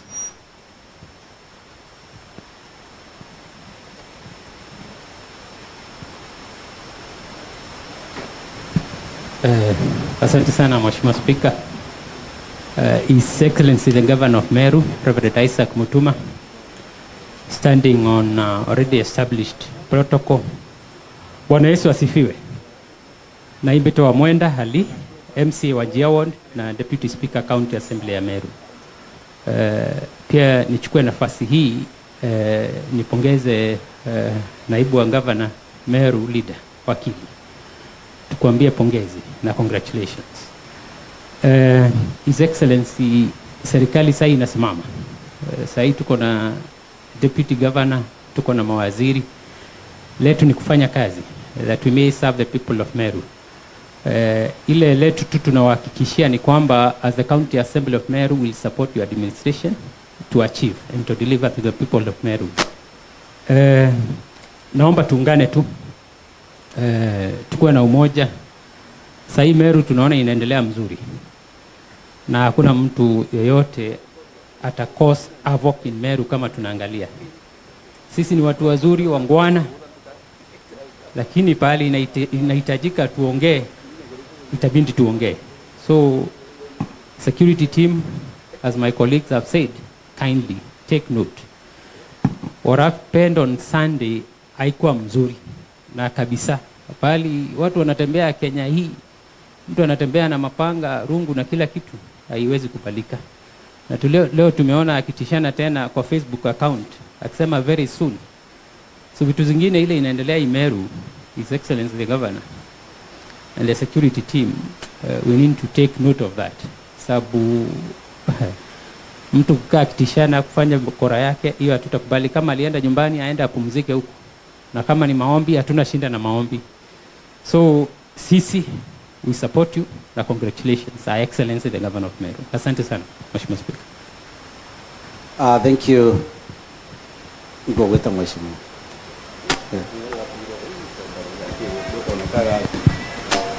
Kristo Bwana Yesu asifiwe. Nimemuomba Speaker ruhusa na Gavana niombe ruhusa. Nimeomba ruhusa, niombe ruhusa. Yo Gavana wetu, Bwana Speaker, Deputy Governor na viongozi wale wote wako hapa. Chaguliwa na waserikali. Kwa majina naitwa Moses Kirema, mimi ni mjumbe wa Central Imenti. Ni ruhusa tu ninaomba. Na nikiomba ruhusa kama hivi. Leo ni sikukuu kwa sisi kama watu wa Meru. Na tumeonyesha mfano mwema kwamba Meru haina chuki na viongozi wa kina mama. Ni uongozi mbaya Meru inakuwa na chuki nayo. Kwa hivyo kwa sababu Linda wewe kama kiongozi mama, hao watu wanakupenda, usupporting Governor na sisi tutakuwa nyuma yako na kila kitu itakuwa sawa. Nikimalizia, kama wa Meru tulisoma mwaka wa 1992 wakati wa President Moi. Meru ilikuwa opposition throughout. We really suffered so much. I'm praying wa Meru wenzangu tukiongozwa na Gavana wa Meru. Gavana tuongoze bila tutakaa ndani ya serikali, kwa sababu serikali ina kitu yote ya kupatia wa Meru. Ina kila kitu ya kupatia wa Meru. Tukitaka stima ni kwa serikali. Tukitaka barabara ni kwa serikali. Kitu kuajiri watu ni kwa serikali. Kila tutajindanganya sisi wenyewe bila tunaongea katikati ya hapa na pale. Kusema ukweli tutakuwa pande mbaya na Wameru wetu wataumia. Na tunashukuru President Ruto kwa kutuchagulia mara ya kwanza Momeru kuwa deputy president, tukijua ni step moja tu kuingia kuwa president yeye mwenyewe 2032. Wameru tuko pamoja. Kwa hivyo yangu ni kwamba tutaendelea kushirikiana na Gavana, tutakusupport Gavana, lakini yale yamesemekana hii mambo ya kuzunguka na marungu na vipanga kwa mikutano, tukisema ni maombi. Kwa maombi kunakuwa na Biblia na wimbo wa nyimbo za Mungu. Si panga na si rungu. Kameshi na chukue jukumu, uone kila kitu ni sawa. Asanteni na Mungu ambariki. Thank you, Bwana Speaker. Thank you, Mheshimiwa Kirema. au twakinya mbuge mugambo jumwe mbere invite the former governor Kiraitu Murungi. Governor Mutuma antwithinkia mbetikiria mbere antwa bati batwe twe rutero executive rutongeretwe ni His Excellency Mutuma antwithinkia rutero ambunge yetu itwitikaniritie kabisa na itwambiritie procedure kuithia sheria cia gukaria intobiria antu betu bakurima twambiritie na mira twathingatiria marigu na avocado na tukenda kuthingatira riu bingi ni kenda twaige sheria iria yumbokaria intobiria antu betu bakurima miundene yao nikenda bombo tetheka kibio na tutithikiria kairi baatu twithirwa turire mainto bigeheta na mbeca inkai lakini watwika murimu wetu utikia kuona. Na having said that, ankaribishe His Excellency the former governor Bwana Ndikiri biote na haraka His Excellency na muchemano jwa kiama tumwe kanya tukethie, then I will come back to the county commissioner. Thank you. Na ringaringiro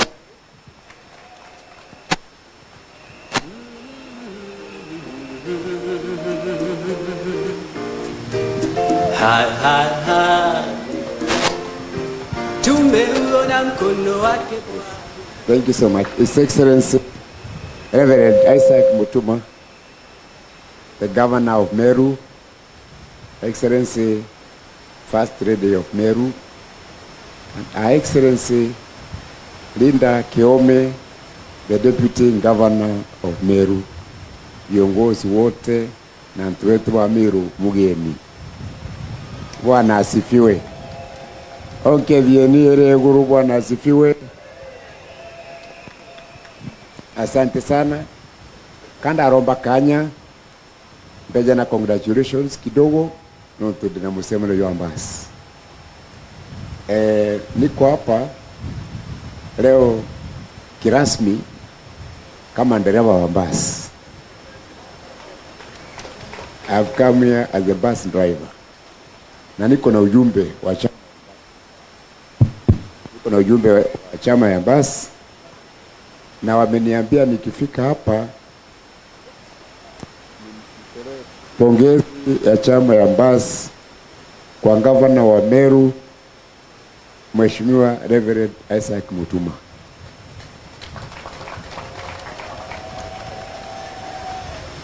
Na pia nimpongeze Deputy Governor wa Meru Madam Linda Kiome.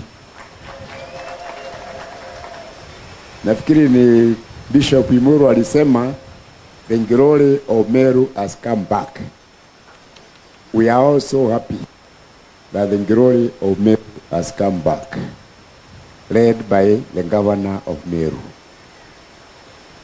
Everywhere we go, the Governor is being celebrated. Kila pahali. Na tukiona kwa runinga, tunaona analeta watu wote pamoja. I've seen the religious leaders, I've seen political leaders, hata wazee wa Njuri Ncheke niwaona huko. So Meru yote, Governor anawaleta pamoja. And we are very happy with the new unity of Meru.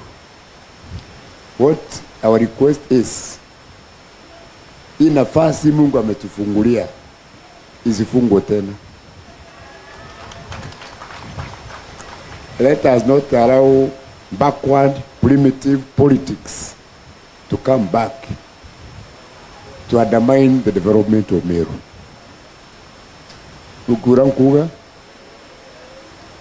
kwa siasa uchi ibanga na maromba yorongo kinyani na wakuga county commissioner na police bakalekeria tujokuwa na ukairi.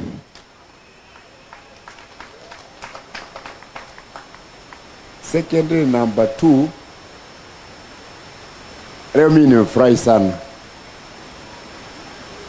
Uko Nairobi tulikuwa tumewekwa aibu sana.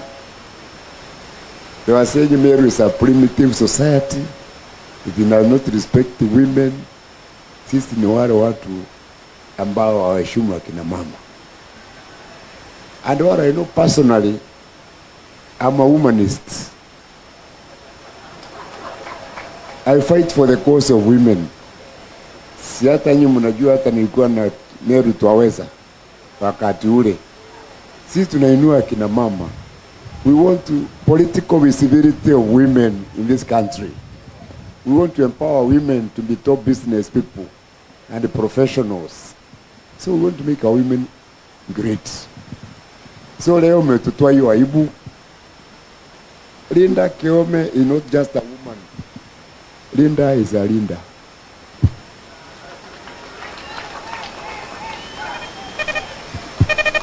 Yeah, even before she got international limelight, mawakili wote wa Mount Kenya walikaa, wakapiga kura, wakachagua Linda akiwa chairman wao. Tena mmemwona akiwa Nairobi, wakiwa na viongozi wengine, profesa ameongea hapa, huyo Bore, na watu wanaona ni kiongozi shupavu wa nchi hii, si ndio? So Linda is one of the greatest daughters of Meru. She is following in the footsteps of Florence Kajuju. They are lawyers who make us proud. Are we together? So for me, na chama yangu ya Mbasi, tutaendelea kuunga Reverend Mutuma mkono kabisa. We shall stand with him. And we shall also stand with the Madam Linda Kiome. We have under our MCAs here. DMK is our minority whip wa Mbasi, na ameungana na wengine kusema they are going to protect you. So we are together. The only simple advice I would like to give kama mzee ni hii. If Reverend Mutuma you want to succeed, you have to work very closely with the County Commissioner of Meru, who is here, and the national government. Because ile pesa tunapewa Meru ni kidogo, 15%, 85% iko na serikali kuu.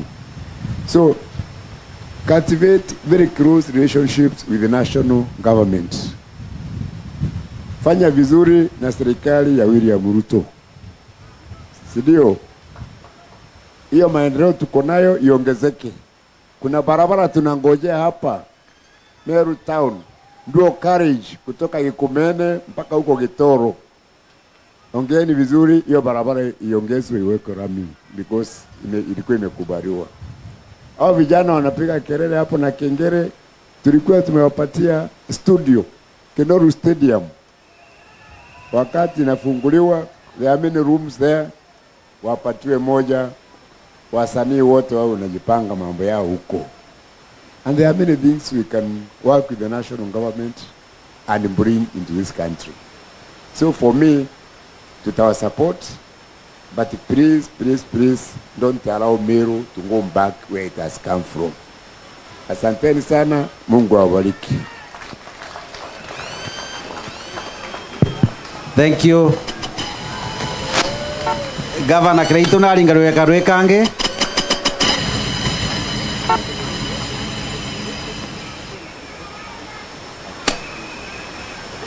Thank you. Au twakinya ankwenda kuyukia nafasi eji mbiye county commissioner yetu na yuwa Meru kionde nkwera karibu wana county commissioner okeria wananchi baku. Karibu my brother.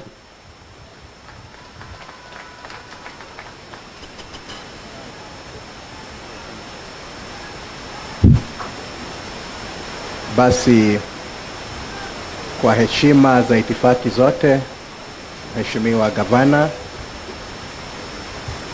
naibu wa gavana wetu ambaye ameapishwa siku ya leo, wageni wote waalikwa, viongozi wote walio hapa wa bunge letu la kitaifa, bunge letu la gatuzi, viongozi wa madhabahu ambao wamejikwatua wako hapa na mavazi yao rasmi, wananchi watukufu wa mjambo.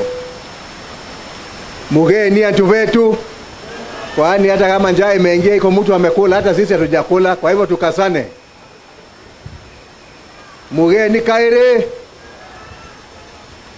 Basi naomba kwa heshima na kwa sababu ya muda ulio mbele yetu, naona muda umeyoyoma, nitambue kwa heshima kwanza kabisa uwepo wa sub county security team. Msimame mahali mlipo. Kwani umewachwa peke yako? Wapi sub county security team? Na ndio mmefanya kazi mingi. Madam DCC. Aya, all the police officers and the chiefs and assistant chiefs present katika nini tuweze kusimama, kwa sababu uwepo wenu hapa nitaeleza ni ishara gani. Basi tuweze kuketi. Asanteni. Niko na County Police Commander. Where's the AP Commander? Walo kuja hapa. Wewe utakuja hapa kwa sababu umesikia hii maneno inaongewa hapa. Watu nasikia wanatembea na marungu na panga. Na hatuwezi endelea namna hiyo. Hakuna kitu kama hiyo. Nataka kuanzia hapo hapo.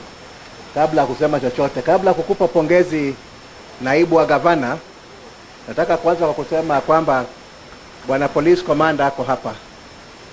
Na sisi, mimi nikiwa mwenyekiti wa kamati ya usalama katika gatuzi la Meru, tuko na uhuru wa maabadi, watu kuabudu, tuko na uhuru wa watu kukongamana na kuzungumza, na tuko na uhuru nyingi. Lakini hamna uhuru wa matusi, na hali kadhalika hamna uhuru wa kuchachafia amani na watu kutembea na mapanga na marungu. Bwana Police Commander, hebu jitambulishe, halafu useme hatua ambazo tumechukua tangu tuliona ile video. File imefunguliwa na watu watakamatwa, ili watu wajue kwamba hatuhitaji kuelezwa kazi hii, tunaelewa kazi yetu. Basi, Your Excellency, our Honorable Governor and your deputy, plus the first family and the second family, waheshimiwa wote ambayo wako hapa, wakazi wa Meru County, Mungu yu mwema na kila wakati. Basi mimi kwa majina naitwa Ulo. Mara mingi nasemaga bado naitwa Ulo because I don't have the intention ya kuchange jina yangu. Na mimi, I just want to reassure you that based on the instructions that have been given by my chairman, mimi nakuaga kwaya member. Na kwaya member nakuaga na mkubwa yake ambaye anaitwa kwaya master. Na mimi kwaya member nangojea tune lipatiwe na kwaya master. Na kwaya master ameongea. May God bless you.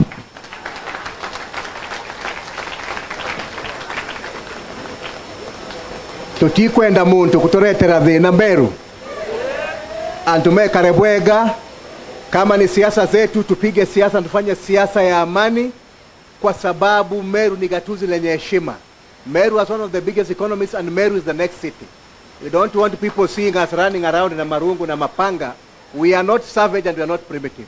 Sasa mimi ninasema, being the county commissioner, without fear of any contradiction, that any persons who want to perpetrate anarchy in this county will be dealt with in accordance with the law, and we have no regrets or apologies.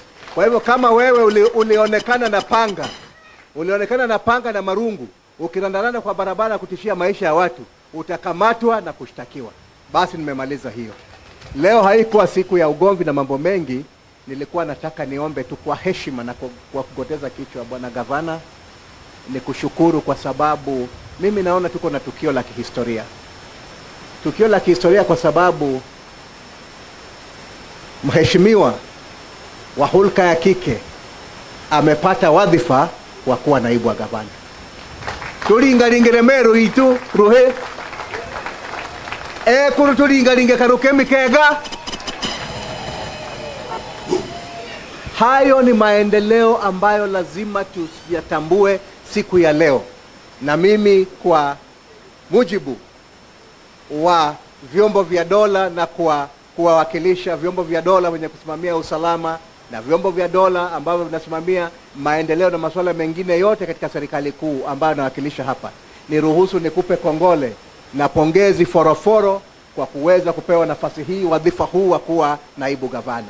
Mwenyezi Mungu akujalie neema ya kuweza kumshika gavana Mutuma mabega, mtembee pamoja. Mukurungu anakuira atiri utige mama aitire antu betu ngugiriu tutikwenda Nteto Meru. Yes, sawa. Wacha sasa tufanyiwe kazi na mziturudishe kwa ile soko bingo ya kelele. Hata mimi mumeona zimeanza kunawiri kidogo, hata nilikuwa nimeumia sababu pande hii ni kelele, pande ile ni kelele, pande ile ya MCS ni kelele. Sasa mimi nashindwa nitafika wapi? Ningu muromba tongeria bwenthe ba Meru Mungu jitane mukwatane njara turite andu betu ngugi bwega. Sawa. Kwa hayo mengi ndugu zanguni, tujenge Meru pamoja. Governor, I want to assure you that the national government operatives in this county are working with you, na tutatembea na wewe. Leo tumekuwa na wewe tukizindua kufagia pale. Umeona hapa mabalozi wale nilisimamisha wako hapa kuonyesha kwamba we are just a phone call away. We will work with you. Meru is one and we have seen your cooperation, we have seen your agenda. Tutatembea na wewe, na ule mtu ambaye anataka kuletea Meru fitina, kwa mujibu wa sheria tutapambana na yeye, kwa sababu mimi nimekuja hapa kufanya kazi na nongi nyetu tengugia kwa bwega tikwenda thina muthari mwandu wetu thari mweni muno. Asante.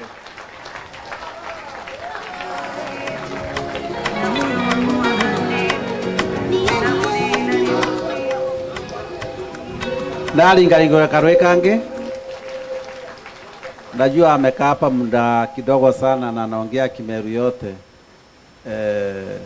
Au angetwa kinyambire chairman wetu wa MPs betu ba Meru County, Bwana Ndindikiri, karibu Kevani.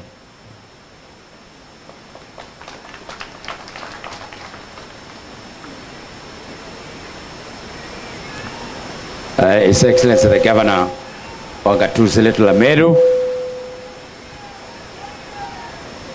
Honorable Mutuma Ntwithinkia, Madam Leader Kiome Gitonga, Deputy Governor of Meru, viongozi wote ambao wako hapa. Nimeona Deputy Governor wa Laikipia jirani yangu, nimeona Deputy Governor wa gatuzi la Kilifi, wachungaji wetu wote, Ameru mugeni. Bwana Yesu asifiwe. Anketheria ni uloi. Wibure waja kabujete kwa na arinda ke apishwa na ndete ngavana hebu tiringale mwadhani mpeloi. Mimi pia nimekuja kumpongeza mama kwa kuapishwa leo kama DIG wetu hapa Meru County. Nilikuwa hapa wakati nilikuwa naapisha His Excellency the Governor, nikajivunia sana. Leo pia nimefika hapa kujivunia kuapishwa kwa Deputy Governor. Mimi nimesimama hapa kwa niaba ya bunge wote ambao hawakuweza kufika. Niseme ongera sana, kongole Madam Leader kwa kuapishwa kama Deputy Governor wetu. Na mimi nataka nikuhakikishia kwamba tutasongana pamoja kimaendeleo. Ile shinda tuko naye hapa ni shinda ambayo lazima itatuliwe. Tuko na shida ya afya. Mahospitali yetu iko shida. Dispensaries zetu siko na shinda. Tuko na shinda ukosefu wa maji. Tuko na shinda barabara zetu sio nzuri sana. Tuko na shinda mashuleni. Tuko na shida mambo ya vijana. Vijana wanahitaji ajira. Kwa hivyo tuko na kazi mbele yetu. Na tusiposhikana sote kama viongozi, tutakuwa tunaangusha hawa raia ambao walitupa kazi. 2027 hautaambiwa nichiwe nini, raia wataangalia kazi. Mimi nimekuja kukuambia Bwana Governor, kazi sasa, your house is complete. Haikuwa complete bila Deputy Governor. Sasa uko naye Deputy Governor, na CV yake ishaandikwa tayari. Kama unataka kopi utaitisha, ile haiko kwa CV utatuuliza, kwa sababu tunamjua sana. Kwa hivyo kuna mtu ambaye atakusaidia kufanya kazi. Ile shida ambayo tumekuwa naye katika kaunti hii ni kwa sababu gavana alikuwa anaenda, ule alikuwa gavana alikuwa anaenda hivi, deputy gavana alikuwa anaenda hivi, anakanyangiwa, na ule anaumia ni raia. Hatutaki kuona hicho kitu tena. Shinda ambayo tuko naye Kenya hii ni kwamba His Excellency the President William Samoei Ruto ako mstari wa maendeleo. Mwingine ambaye tulifanyia impeachment alikuwa na mkondo kwenda nyuma, na anaendelea na matusi, na anaendelea na chuki ya kugawanya. Sisi hapa Meru tumechoka na mambo mengine. Hatutaki watu wa kugawanya sisi tena. Naomba tushikane sisi sote, viongozi wa national government, viongozi wa county government, tufanye kazi pamoja. Na mimi nimefurahi kwa sababu naona mapasta na mabishop na malevered wa ukweli. Kuna wengine tulikuwa tuana na hao kuwa wa ukweli na wao hawako hapa, sijui alienda wapi. Wale wa ukweli ndio wako hapa. Pigeni hao malevered na mabishop makofi, ndugu zangu. Tulikuwa naye tunapiga tunarudisha Meru County pamoja. Mimi sitaki kuongea sana. Kazi yangu ni kufanya kazi. Let's talk more work. Ndio tunasongesha maendeleo pale Bori. Bwana Governor na Rida, Deputy Governor, mimi nataka mtembee Bori, kwa sababu tumekuwa na governor miaka miwili na anasema vile anafanya kazi Bori. Nataka mkuje mchukue stock ile kazi alifanya hapo, ndio mtajua ile ilikuwa poronje tu na sarakasi. Bori tunahitaji maji, tunahitaji barabara, tunahitaji hospitali. Na vile tumeongea na governor, naona Bori itaenda mzuri, na vile vile constituencies zetu sote 9, kwa sababu tumeamua kushirikiana na governor wetu. Personally pale kwa mbunge nasimamia mambo ya majumba, urban development and public works.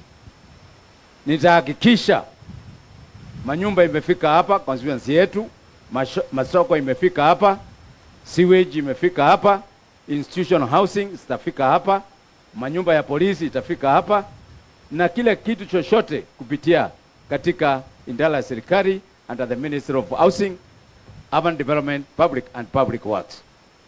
And that's what we are lacking. We are we are going to work with you, His Excellency the Governor. If you are not there, send us your deputy. There are so many things that we need to start learning. What I want to ask the security, please. Let's give our governor time sasa kufanya kazi. Sasa hii mambo ya usalama yote pangeni. Na hata ingine hakuna haja kuongea sana. Wewe fanya kazi, my friend. Hii watu ikifika 2027 watatuuliza tumefanya nini.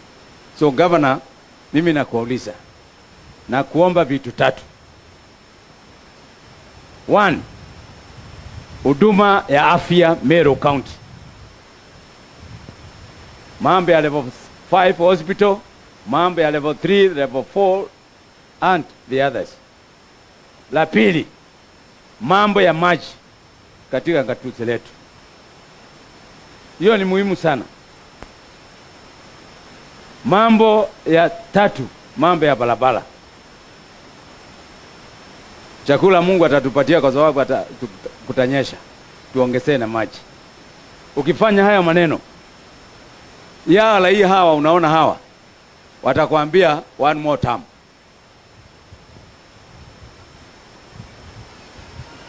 Na mimi ningependa, kwa sababu William Samoei Ruto atakuwa president 2027 mpaka 2032. Wewe uendelee na yeye, muendelee.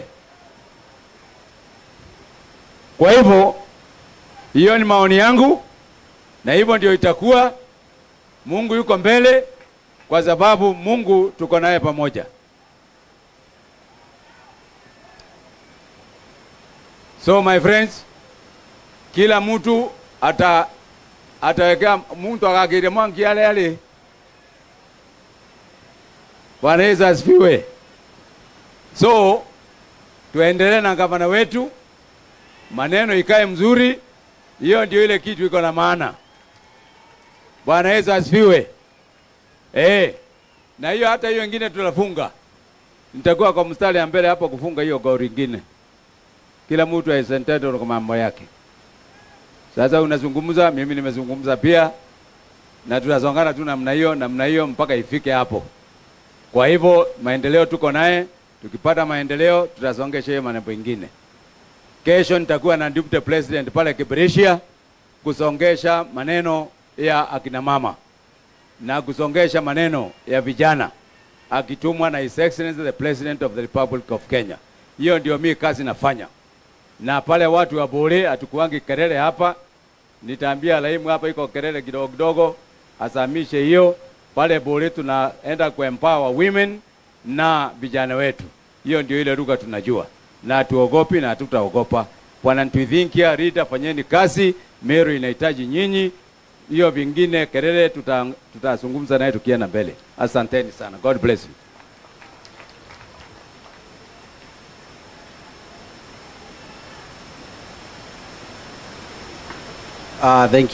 Thank you Bwana Lindikiri. Mheshimiwa Lindikiri aringaringirwa karwe na ndio twakinya anchokerie nafasi Honorable Dr. Bijeo, the Chief of Staff, atuitia uange. Karibu Mheshimiwa Bijeo.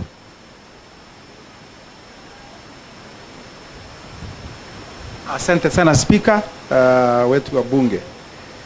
Atuite kulikia na asante sana wale watu wameweza kuongea na hata County Commissioner.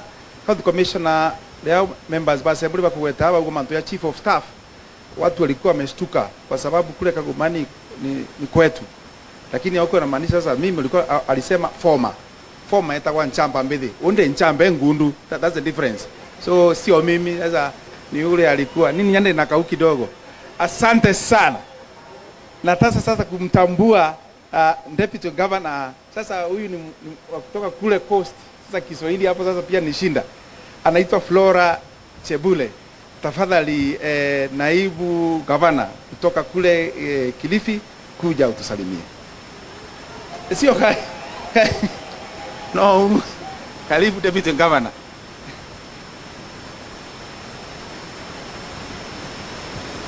Asante sana Chief of Staff. Wacha nisalimie watu wa Meru. Bwana Yesu asifiwe. God is good all the time. Wapi mkono wa Bwana Yesu? Na ndugu zetu Waislamu, assalamu alaikum.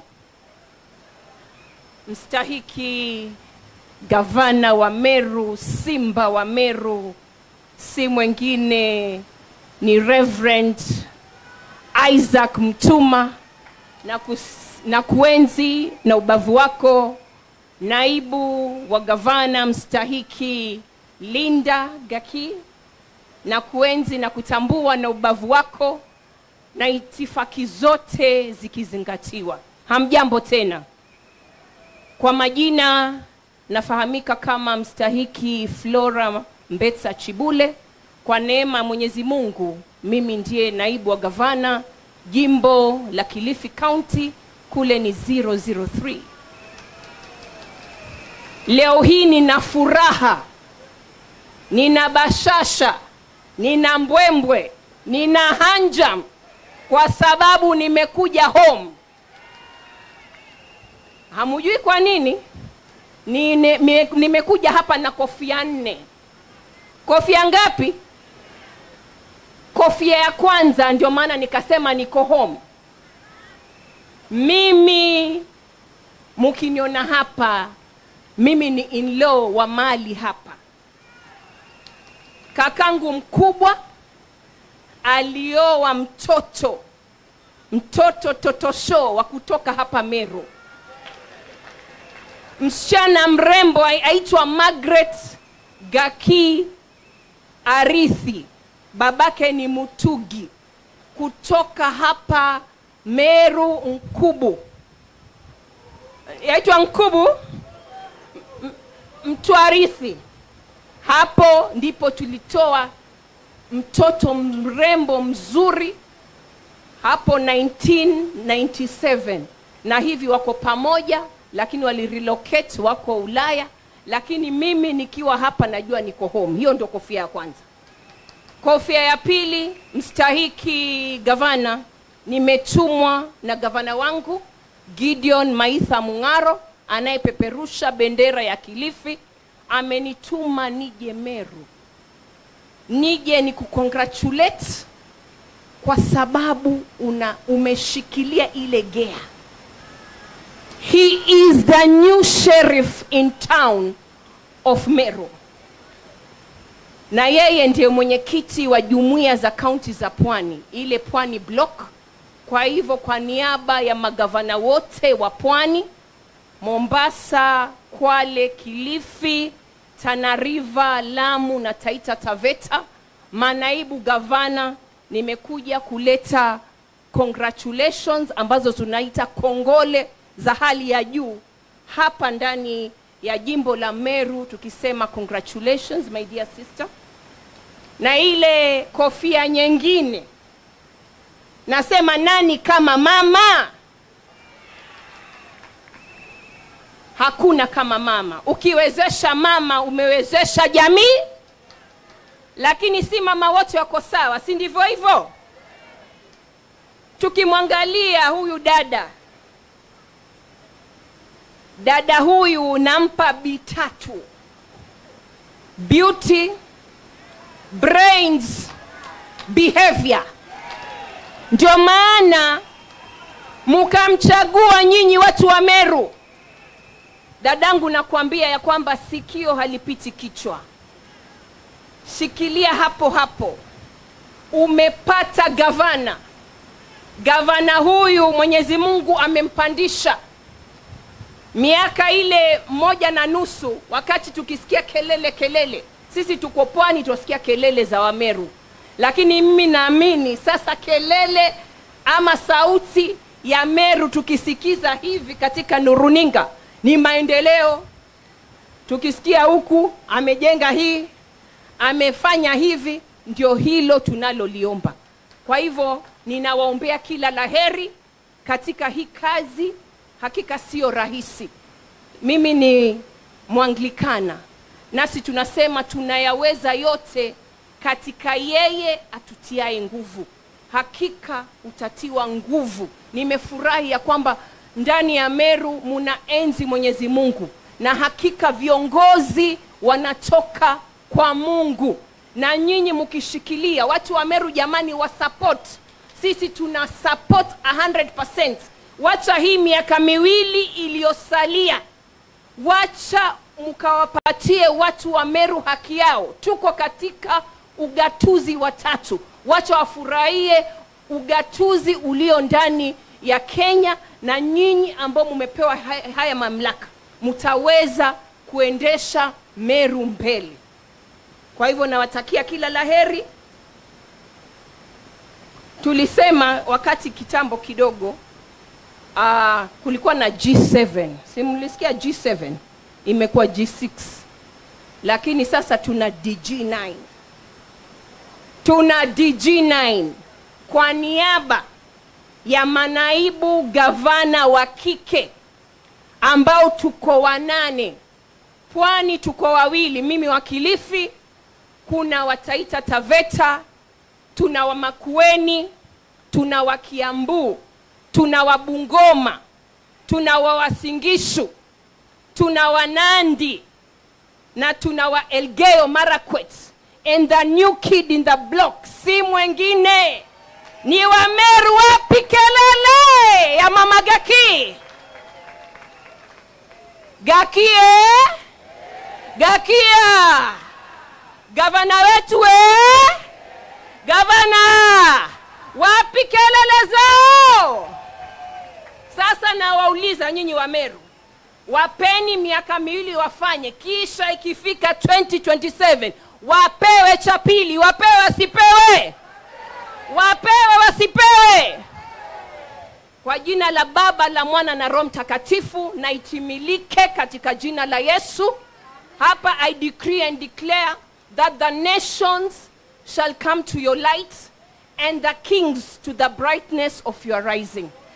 My sister, na kuachia kifungu cha Biblia ambacho kiko katika Psalms 46 verse 5.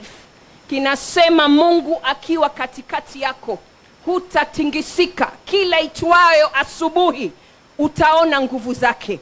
Atakuongoza. Kakangu mkubwa ambaye wajua sasa ni mheshimiwa.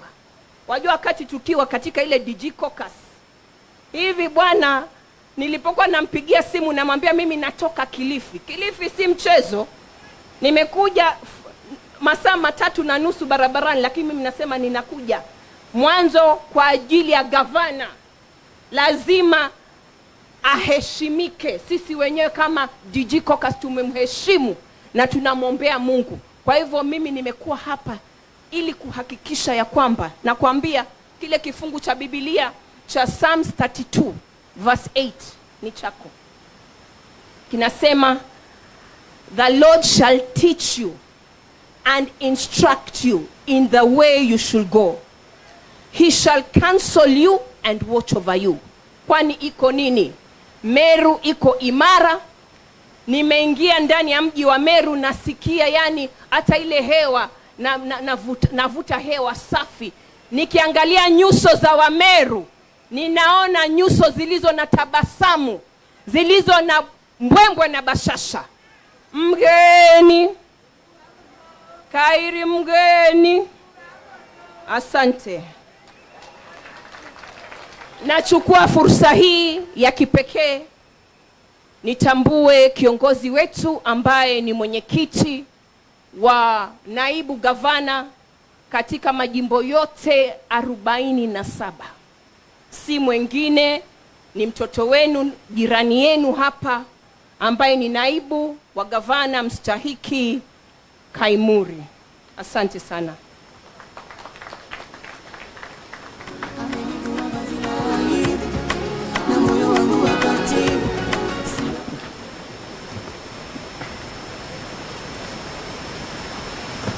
Nikianza na kumtambua gavana wa Meru County, Reverend Isaac Mutuma, and now the new deputy governor of Meru County, Linda Kiome, the first and the second,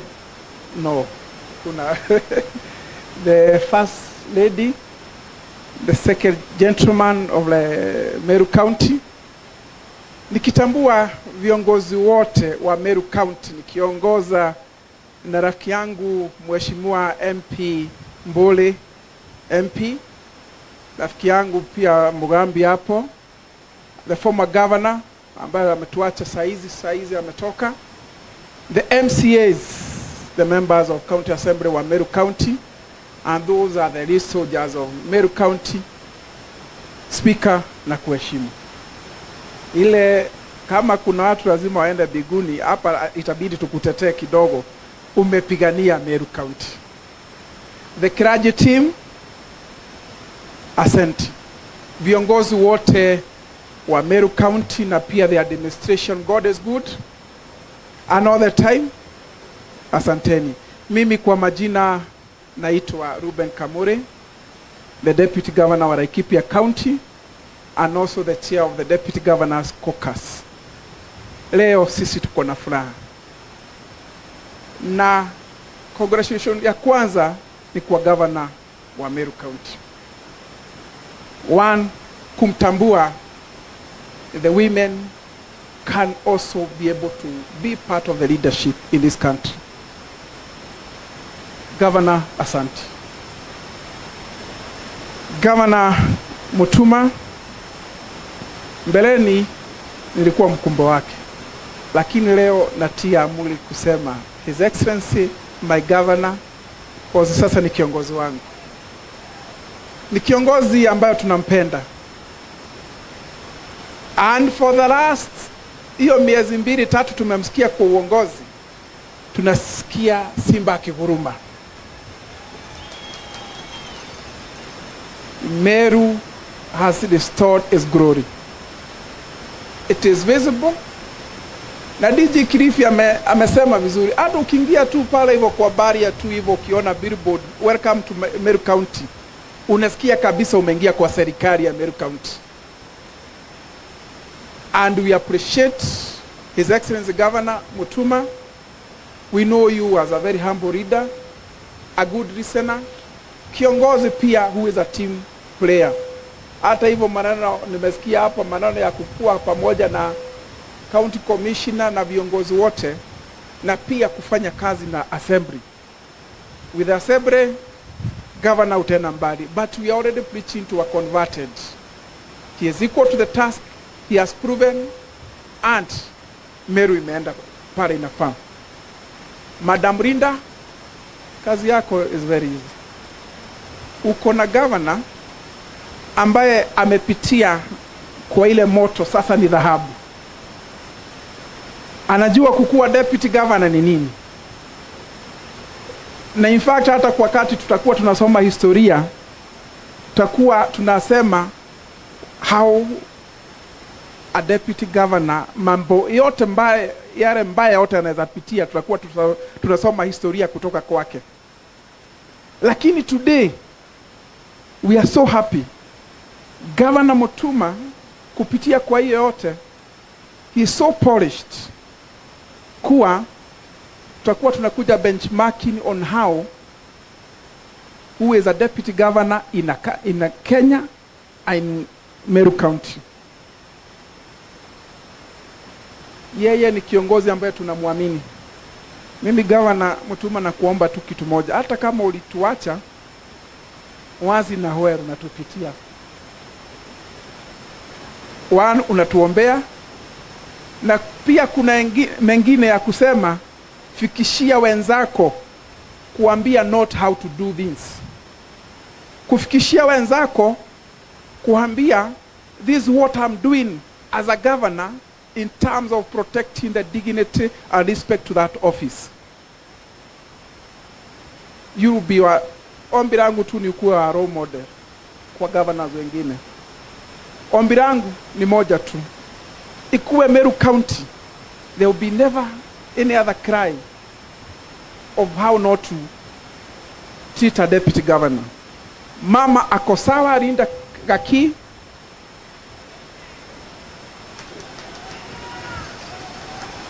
Na nikafurahia kitu ingine, nikasikia Linda ambaye she is a leader. Nimesikia maneno ya IBC, she was not just a member, alikuwa vice. Nikisikia Mount Kenya SK chapter, alikuwa ameonyesha uongozi wake. Na pia nikasikia hata politically ni kama alikuwa amejaribu kumenyana na hii ground, na pia akaoneshana how she can be able to work with all the leaders. She is a true leader. Na ile kidogo tumesikia, we have faith in her. Linda, tunakuomba tu kitu moja. Heshima kwa governor.